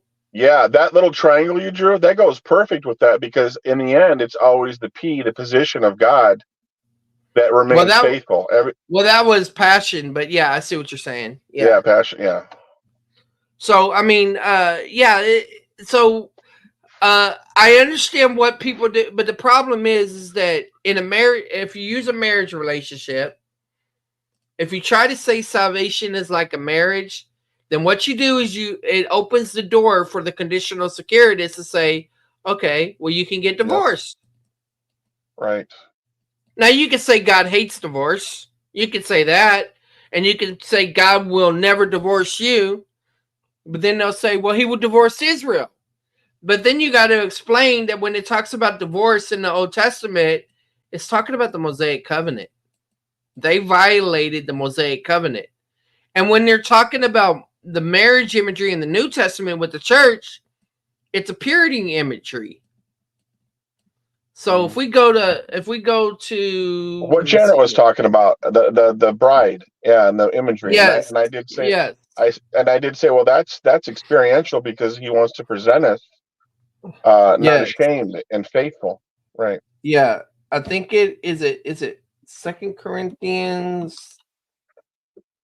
Is it 2 Corinthians 11? Yeah. I wish that you would bear with me in a little foolishness, but indeed you're bearing with me. For I'm jealous for you with a godly jealousy, for I betrothed you to one husband. So this is Paul, the best man. So that, or maybe father of the bride, but I think best man's better imagery. So that to Christ I might present you as a pure virgin. But I'm afraid that as the serpent deceived Eve by his craftiness, your minds would be led astray from the simplicity and purity of devotion to Christ. And so what you're seeing here is that he's describing a situation before marriage, right? For I betroth Continue. you to one Yeah. husband. Now, in Right. the Jewish culture, if God betroths you, it can't be reversed, right? But what can be reversed is the experience, or what can be cheapened, I guess you could say, is that's the purity issue. And this passage right here, Still hear me? yeah, go ahead, Mark. So if you can still hear, I think you can hear me, right? Yes, I can hear you. Okay. There was something that changed in the setting, but anyways, yeah, you brought up a really interesting point. Is that the analogy also breaks in that we are not united to Christ until we die in this life. Well, no, there's other passages that say we're united, but I wouldn't use it as the marriage imagery. We're not united in matrimony, but we are betrothed.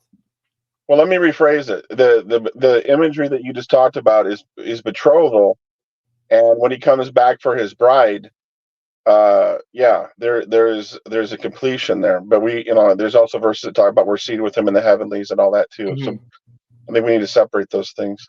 Yeah. So right here, Colossians 1:22, the passage I just read, this unlocks this passage because people have problems with this passage.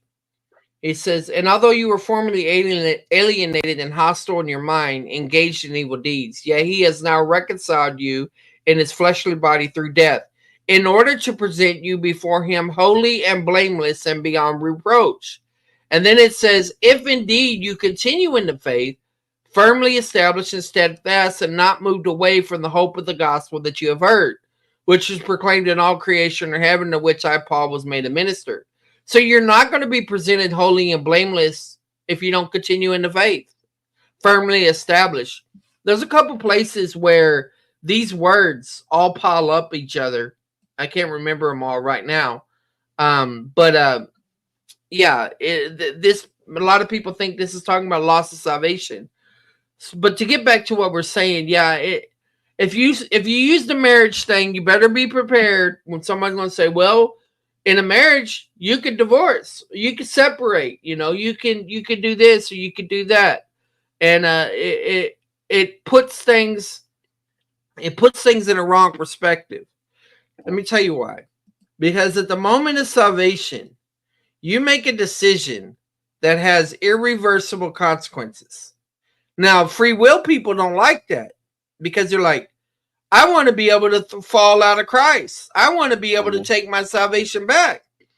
Well, the thing is that you've been transferred into the eternal realm, and you can't reverse that. And if you did try to reverse it, guess what you would be doing? You're operating from the temporal realm, and what's done in time can't reverse what's done in eternity. So, you remind them that there are some choices that have irreversible consequences. You can only be a virgin once. Suicide is irreversible. And you've heard me say this before, and God is the ultimate rescuer. In other words, when we believed, we were transferred out of darkness. He died for us when we were sinners. We were transferred out of darkness into the kingdom of light when we believed on him. And it's something he did for us. Because what is the pivotal? To me, the pivotal point of your life is when you go from unbelief to belief, right? And so if God is a God of his character and word, and the only way to rescue us, what's that? To be clear, we need to say from never belief to belief. Yeah, right. Never belief to belief, to clarify the free grace language so we don't get confused with the conversion. When we transfer into that, the Bible makes it clear that's all we're really capable of doing is thinking clearly at one point with God's help and grace through the gospel and preparatory, pre-evangelism to leading to evangelism. And the moment we believe is the pinnacle of our life. Everything after that is in family. So who you were born as will become no greater event than that one moment that you believed. So now we're going to have God 5 years later, 6 years later, or 20 years later, 70 years later, when you could, stop thinking incorrectly, not walk according to the Spirit, have a tragedy in your family, whatever. And now you're going to think less clear to whatever extent that the conditionalists want to argue. And now God's not going to honor you. That's absolutely ridiculous because the point of the Bible was that we could never help ourselves anyways out of this condition. So God Right. honors the point of contact with him forever. Yes. And I want to mention this real quick because sometimes the Calvinists will use this argument, and I used to use this argument. You know, when you talk about redemption, right? You're bought from the slave market of sin. And the whole thing about in redemption, the problem with the metaphor of redemption is, do you have a choice in redemption?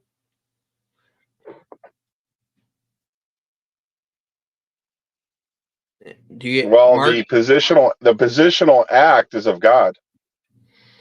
Well, yeah, God does it, but that's what I'm trying to say. That's where the illustration breaks down.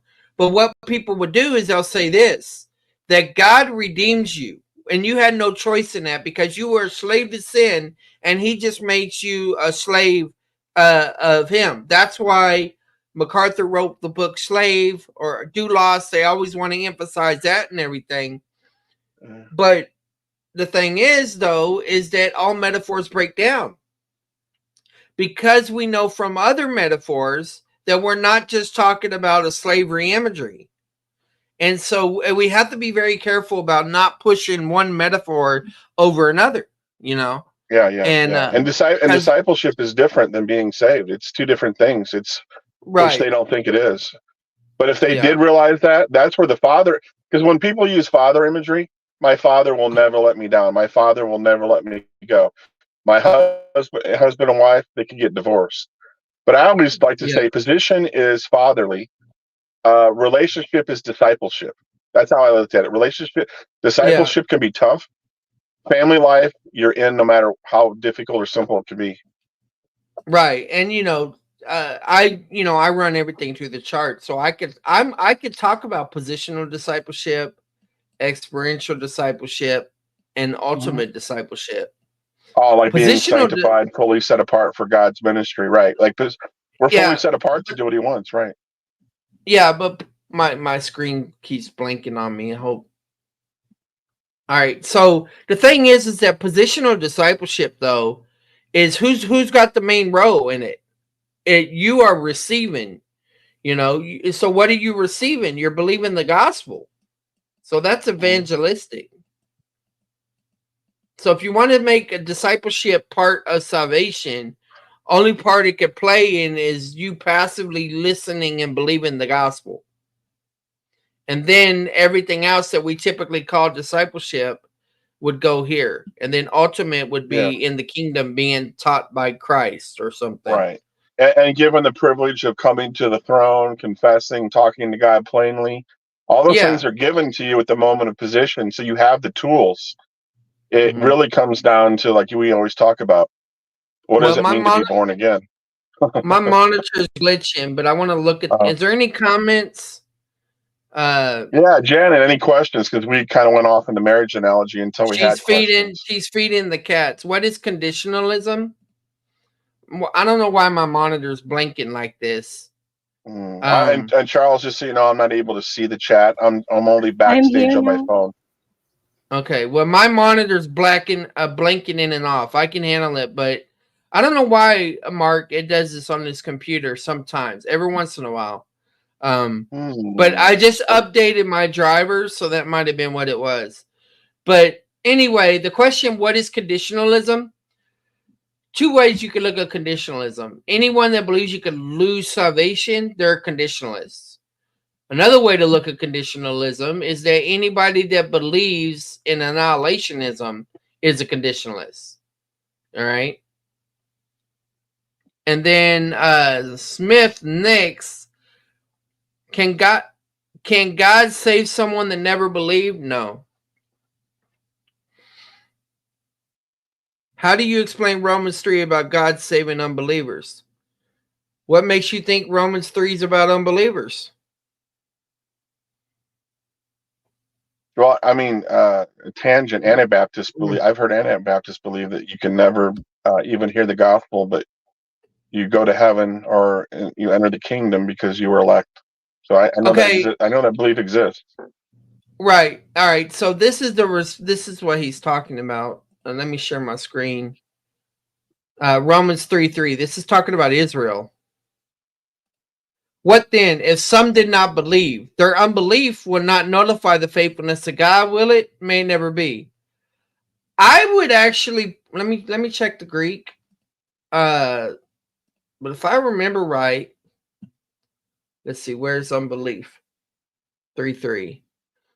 Tegar epistason tines mete epistia autante piston tatheu kater gese.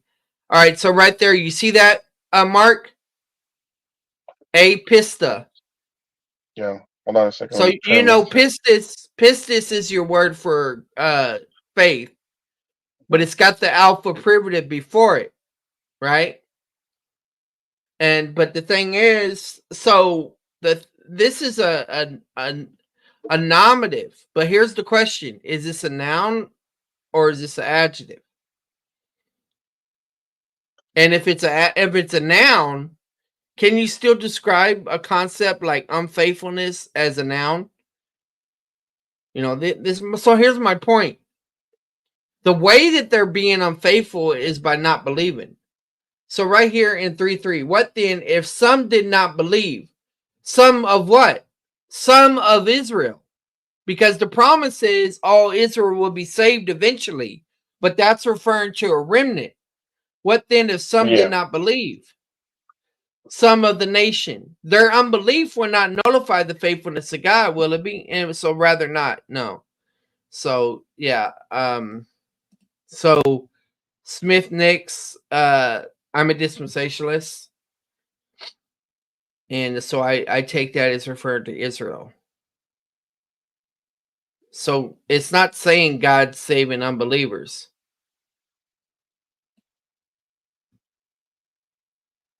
All right. And don't be surprised if Justin don't come in here pretending to be somebody else. I mean, we blocked him on every account that he came up to. But if you start seeing, I know some theology is universalist, but if we start seeing a flooding in of universalists going on here, one of them is probably Justin, or Justin is probably sending them this way. Okay. Some theology is a moderator. He's always been respectful on the channel. He's never pushed the boundaries. And as long as he remains that way, he can stick around. You know, you don't have to be free grace to have a wrench. Be a moderator. So what does remnant mean? It means like leftovers, remainder. The resin you could talk about, you know, the leftovers. Josh C says, have you believed because you have seen me? Blessed are those who have not seen and have believed. Yeah. All right. Well, I don't see any more questions. Mark, where'd you go? He is here. Yeah, There's he two left. more. I don't interpret that as only Israel, but I understand your view. Well, the reason I interpreted Israel in that passage, he says, what advantage has the Jew? Or what is the benefit of circumcision? So this is the question he's answering. And let me share my screen again. Oh, I am sharing my screen. He says, great in every respect. First of all, that they, who is they? The Jew. They were entrusted with the oracles of God. And see, there's a pun here in Romans 3:2. If you look, let me see, where is it? 3:2. That they were entrusted. It's epistu theson. So this is the word for belief. And this pun is also used in John 2. So when it's saying entrusted, they were entrusted with the oracles of God. What then is some of them didn't believe? So there's like a pun going on there. And they were entrusted as stewards, but yet they weren't faithful. They didn't believe. And would that nullify the faithfulness of God? And then you'll see that also right here, the faithfulness of God, piston. May it never be. And so that's what it's clearly talking about Israel. The only way you can try to get around that is if you try to say this is not referring to an actual Jew. And I don't know of anybody on the face of the earth that takes an interpretation right here. I think everyone takes the view that this is talking about the physical Jew here. Because look, circumcision is in parallel with that. So he's not talking about a spiritual Jew or the church is Israel or anything like that. I think even supersessionists, which is the better term than replacement theology, or some of them like the term fulfillment theology, they would probably say that this is referring to physical Jews here. Funny question. I wonder if you could rap in Greek. No, I can't. If I could speak in Greek, I could rap in Greek. I mean, I could just go from like lexical forms of words. Like I could say, I'm the didaskalos with the logos. But to say that right, I would have to say didaskalos proston logon. I'm pulling from John 1 there. I would have to say I'm the logos. So I'm the one. So I would have to say ego and me, right? I am the one would probably be ego and me ace. No, haste. Ego and me haste. And I don't even know if that's inflected form. Ace halagos ton lagon pros ton lagon. I'm the one. Mark keeps falling in and out. What's happening, Mark? Do you have like a bad connection? Can you hear me now? No, I can't speak in Greek. That means like language. Yeah, I can hear you. You're leaving the chat and coming back in. That's what's happening. It's because I couldn't find the StreamYard portal, and every time I tried to come back in, I was on twice. So I had to turn my phone on and off to come. I come back and only hear you once. I was getting the double sound. Okay. Yeah, Not sure. Well, if there's no more questions, we're gonna land the plane. Because I need to discipline myself and get working on my paper. So I won't be doing a stream working on that paper. But go ahead, Mark. I was going to say, I think Janet, Taylor, and Chris, they were on there for quite a while, so they did a good job. Yeah, Janet started at 7, and then Taylor came in. So tomorrow, Janet is going to start at 6. Okay. So that'll give more time. But this was just to get people's feet wet. I like to throw Janet in the water and watch her swim. That's what I did with y'all too. Yeah. And Janet, good. You did a good job. You did a real good job, Janet. Thank you. Yeah. All what I'm going to do is just open the door and Free Gracer will come in and answer the question. I cannot answer the questions. Tell the audience why you cannot answer the questions, Janet.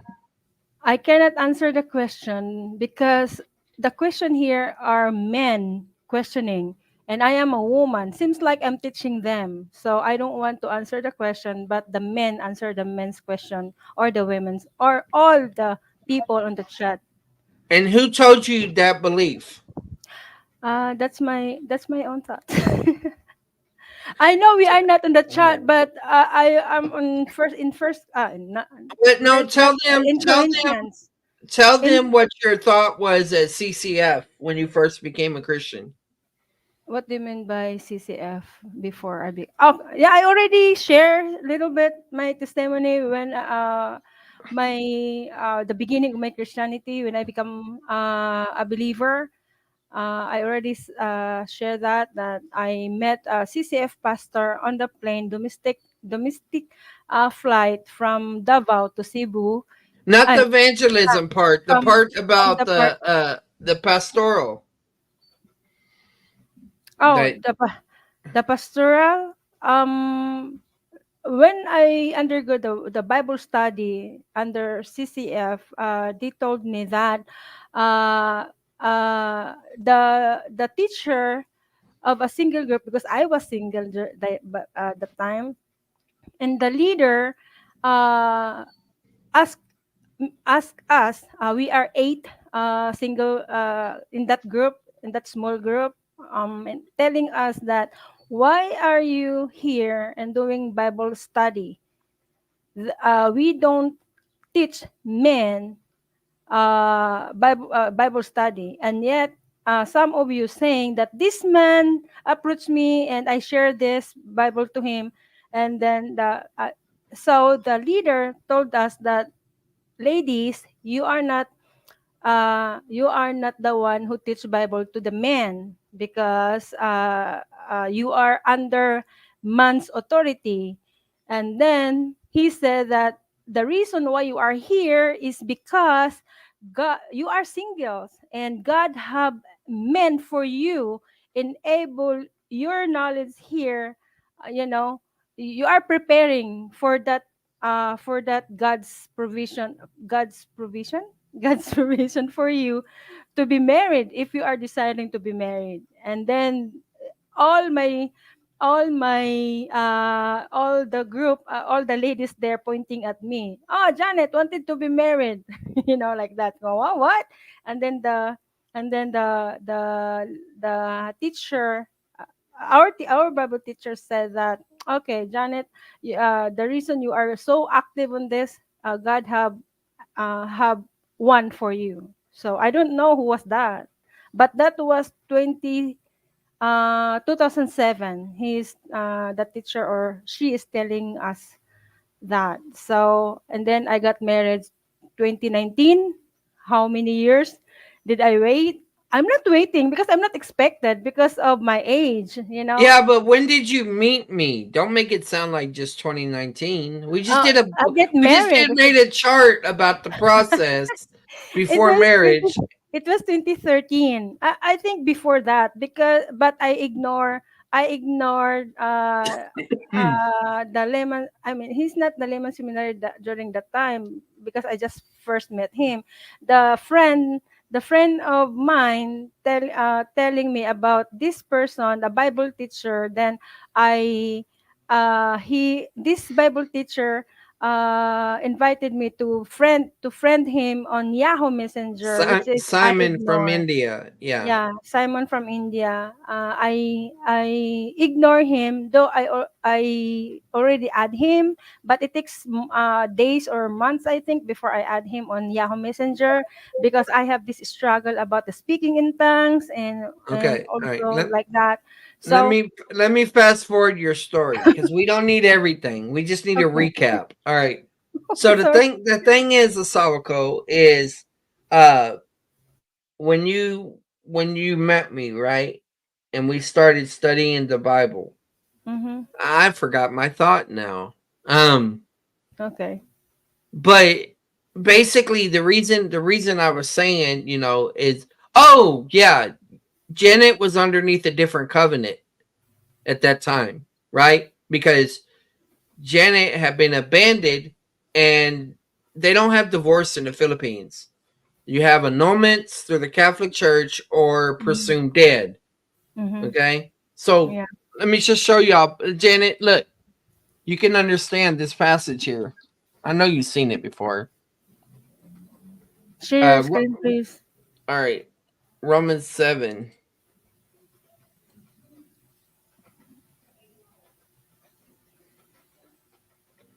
Or do you not know, brethren, from speaking to those who know the law, that the law has jurisdiction over a person as long as he lives? For the married woman is bound by law to her husband while he is living. But if her husband dies, she is released from the law concerning the husband. So this backs up the idea about the covenant, the marriage being related to covenant, right? So then, if while her husband Yes. is living, she's joined to another man, she should be called an adulteress.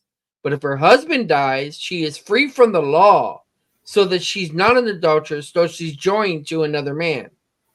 Therefore, my brethren, you also were made to die to the law through the body of Christ, so that you might be joined to another, to him who was raised from the dead, in order that we might bear fruit for God. Okay? So that idea is there. Any thoughts, Janet? No, I agree. Yes, So, have a Mr. question. Yes, Mr. Universe. Hopefully Mr. that doesn't mean Go ahead, Mr. Universe. You just asked a question. Why you said not the pastor, just not the pastor? You Just not mean that pastor. the pastor, his wife dead, cannot married? Is that what you mean by that? Not No. I think what he's saying is that is this referring to women in the church or just anywhere? okay. Remember, Noah's like 19 or whatever, so he's Oh, probably not married. So I think he's 19. But anyway, how able you know the ages of your audience? My goodness. no. See what he's saying is there a means of asking a question on stream? No, we're not doing that. Not this time. Had an argument with a Catholic recently. I have a question as to how you would exegete Proverbs 23:2. Okay, I can answer it that way, but I'm fixing to have to go after that. This would be the last question. Proverbs 23:2. What is your doctrine, by the way, so that I know how to reply?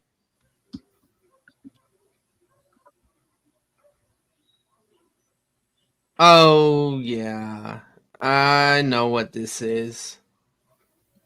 What do you mean? This is somebody talking trash. He says he's not. He says he's not. This is Yeah. No, this this is a joke question. I'm assuming, but we'll go ahead and play the game with them. just asking. Don't conclude. All right. So this is where they're trying to say I'm fat. All right. What do you Proverbs mean? 20. Yeah, let me show you why. In Okay. 23:1. When you sit down to dine with the ruler, consider carefully what is before you, and put a knife to your throat if you're a man of great appetite. And so they're just making this person is just making a fat joke. Okay, I probably know who it is.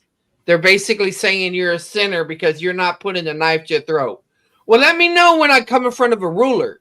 The whole context of this passage is don't be a freeloader. So I don't know what you mean about a Catholic. They might be talking about the gluttony thing, the sin of gluttony, but that's not the focus. The focus is not so much being a gluttonous. It's don't be a freeloader. Don't wear out your welcome. Maybe he's referring to a Catholic in Well, that yeah, verse. maybe this is not someone I know, but some people use this fat joke on me. Yeah, because So, Catholics are fat joke. Ay, Catholics are, well, you know. yeah. But So, anyway, the context is when you're in front of a ruler. So this is all about the whole idea about don't wear out your welcome. Look, it keeps on going on. Do not desire his delicacies. Who? Of the ruler.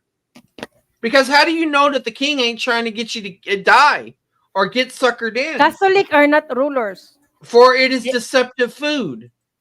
Yeah. So they don't even understand. They're not even understanding the passage correctly. Yeah, and Mr. Universe said, I appreciate your input. So this is probably a warning about poisoning. Go ahead. Mr. Universe, maybe he's serious about the about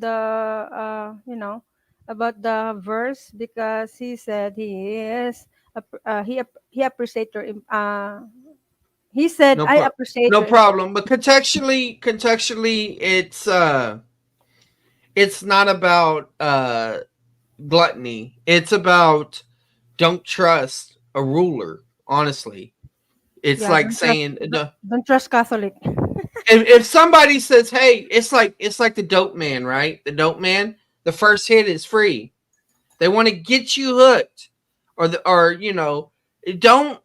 But if you meet somebody and they're like, "Hey, make yourself at home, enjoy all of this," you got to think, man, there's got to be a string attached. Now imagine if you're a ruler, right? Right now, P. Diddy, right now, if he invites you to take you to shopping, don't go, right? Anyway, some of y'all are gonna laugh at that. Some of y'all are gonna cringe. But regardless of that, the point is that food can be laced with poison. It could be a trap. You could be thinking, hey, I got exalted to this position to go in this ruler and I'm going to eat. And if you are a person that is a sucker for that, then you'll fall for that. I mean, we can look at a commentary on it, but let's go ahead and this is a good opportunity to show people Constable's notes. And then I'm going to have to go. I'm laying in the plane like Janet does. Constable's notes, put in the book, Proverbs, and then you'll see Plano Bible Chapel. Click on it, and the PDF comes up. And then we can go to... This is free. It's updated every year. Yeah, I'm using that to understand the whole book, like the book of John. If I check the outline now, even though I didn't read the whole book of John, but when I read the outline from Constable's notes, it makes me have an idea of what and why the book of John is there in the Bible. Right. All right. So let me just show y'all this. The 30 sayings, right? From 22, 20 to 24, they're saying it's one unit. Walkie, that's Bruce Walkie. Title the first 10 sayings, a decalogue of sayings about wealth. Note the chiastic structure in these 4 lines. So chiastic structure is like a CH, like in Christ, the key symbol in Greek. I wish I could write on my screen right here. There should be I know you could do it in other things. Why can't I write? Let's see, tools. I need to learn how to write on a screen in Google Browse. But anyway, so he's talking about he says, note the chiastic structure in these 4 lines. So he's talking about this part right here. Then we keep going, and we get to 23. So all this is about warnings to wealth. It said, the point of this vice is to be humble and restrained. Jesus said this, don't sit in the best seats. Let you get that best seat, and then someone say, hey, get down here. But no, sit yourself in the low so that people exalt you. But here, the point of this vice is to be humble and restrained in the presence of a prestigious host. You know, there's a video where Snoop Dogg is talking to some Crips. This is years ago. He's talking to some Crips, and he's giving a speech supposedly uniting people to their gang stuff. And the event was preparing a guy for going off the prison. And so Snoop is saying all these things, and in my point, he's like repeating himself. It's fine, Mark. So, but Snoop keeps on repeating himself, and it's like, man, dude, you repeat yourself too much. But regardless of that, what happened was another Crip started speaking. Hey, Dr. Helms. And so the other Crip that was speaking, this is what Snoop said. He said, it's a good thing what you said is good, because right now you're always talking out of pocket. He said, we on some real stuff. We on some business stuff.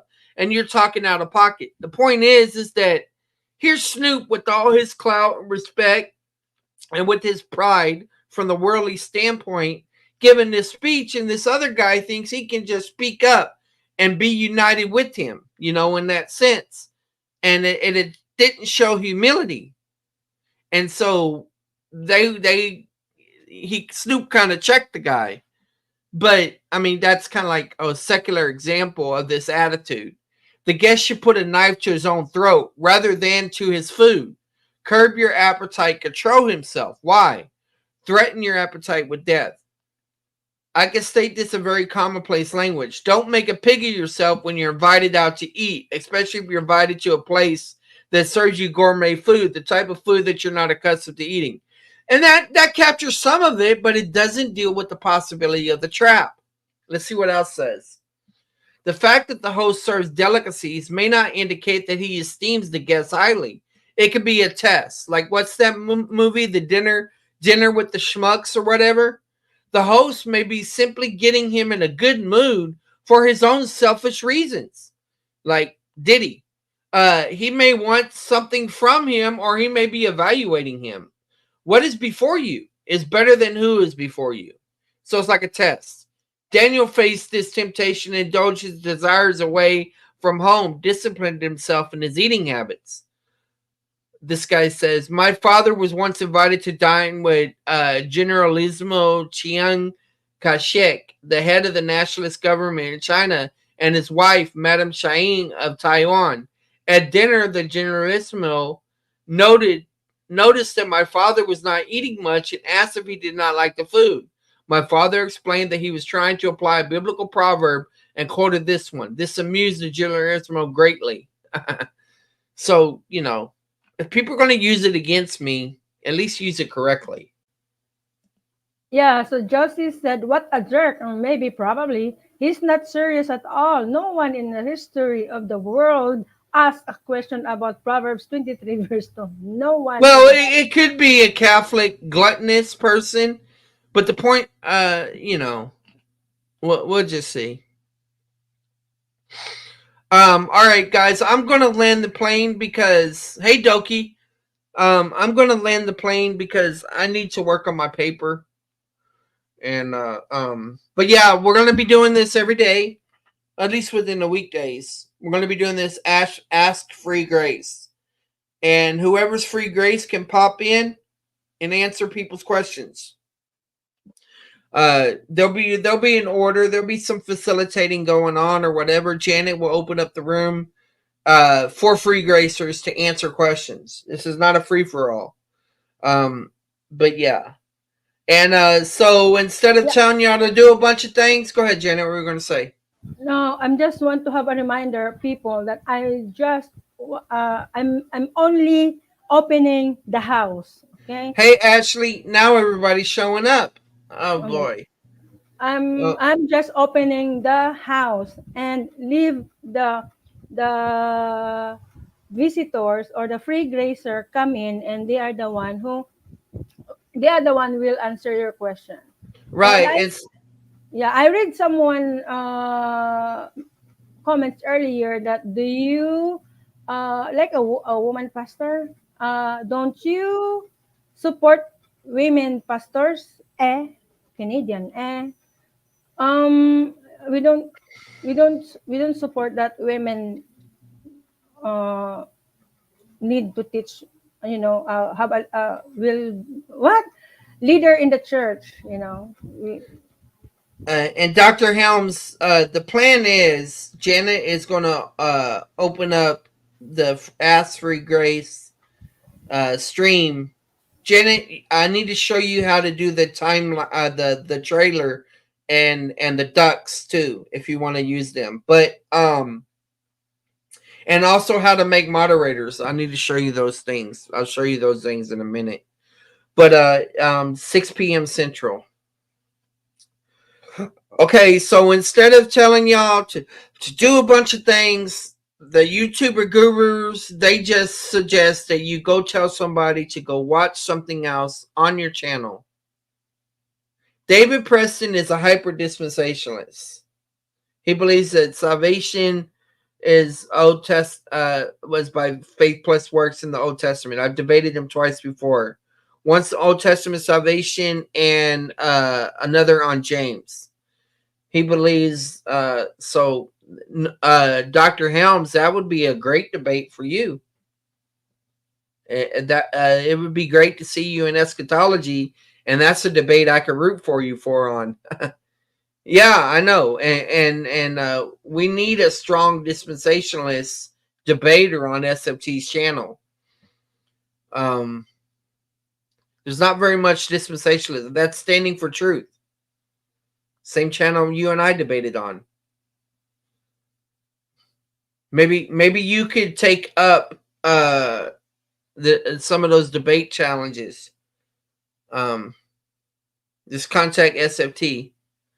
Okay, yeah. So guys, check out other content on the Layman's Seminary. Take a look around and go from there. Yeah, I am too, Dr. Helms. God bless, guys.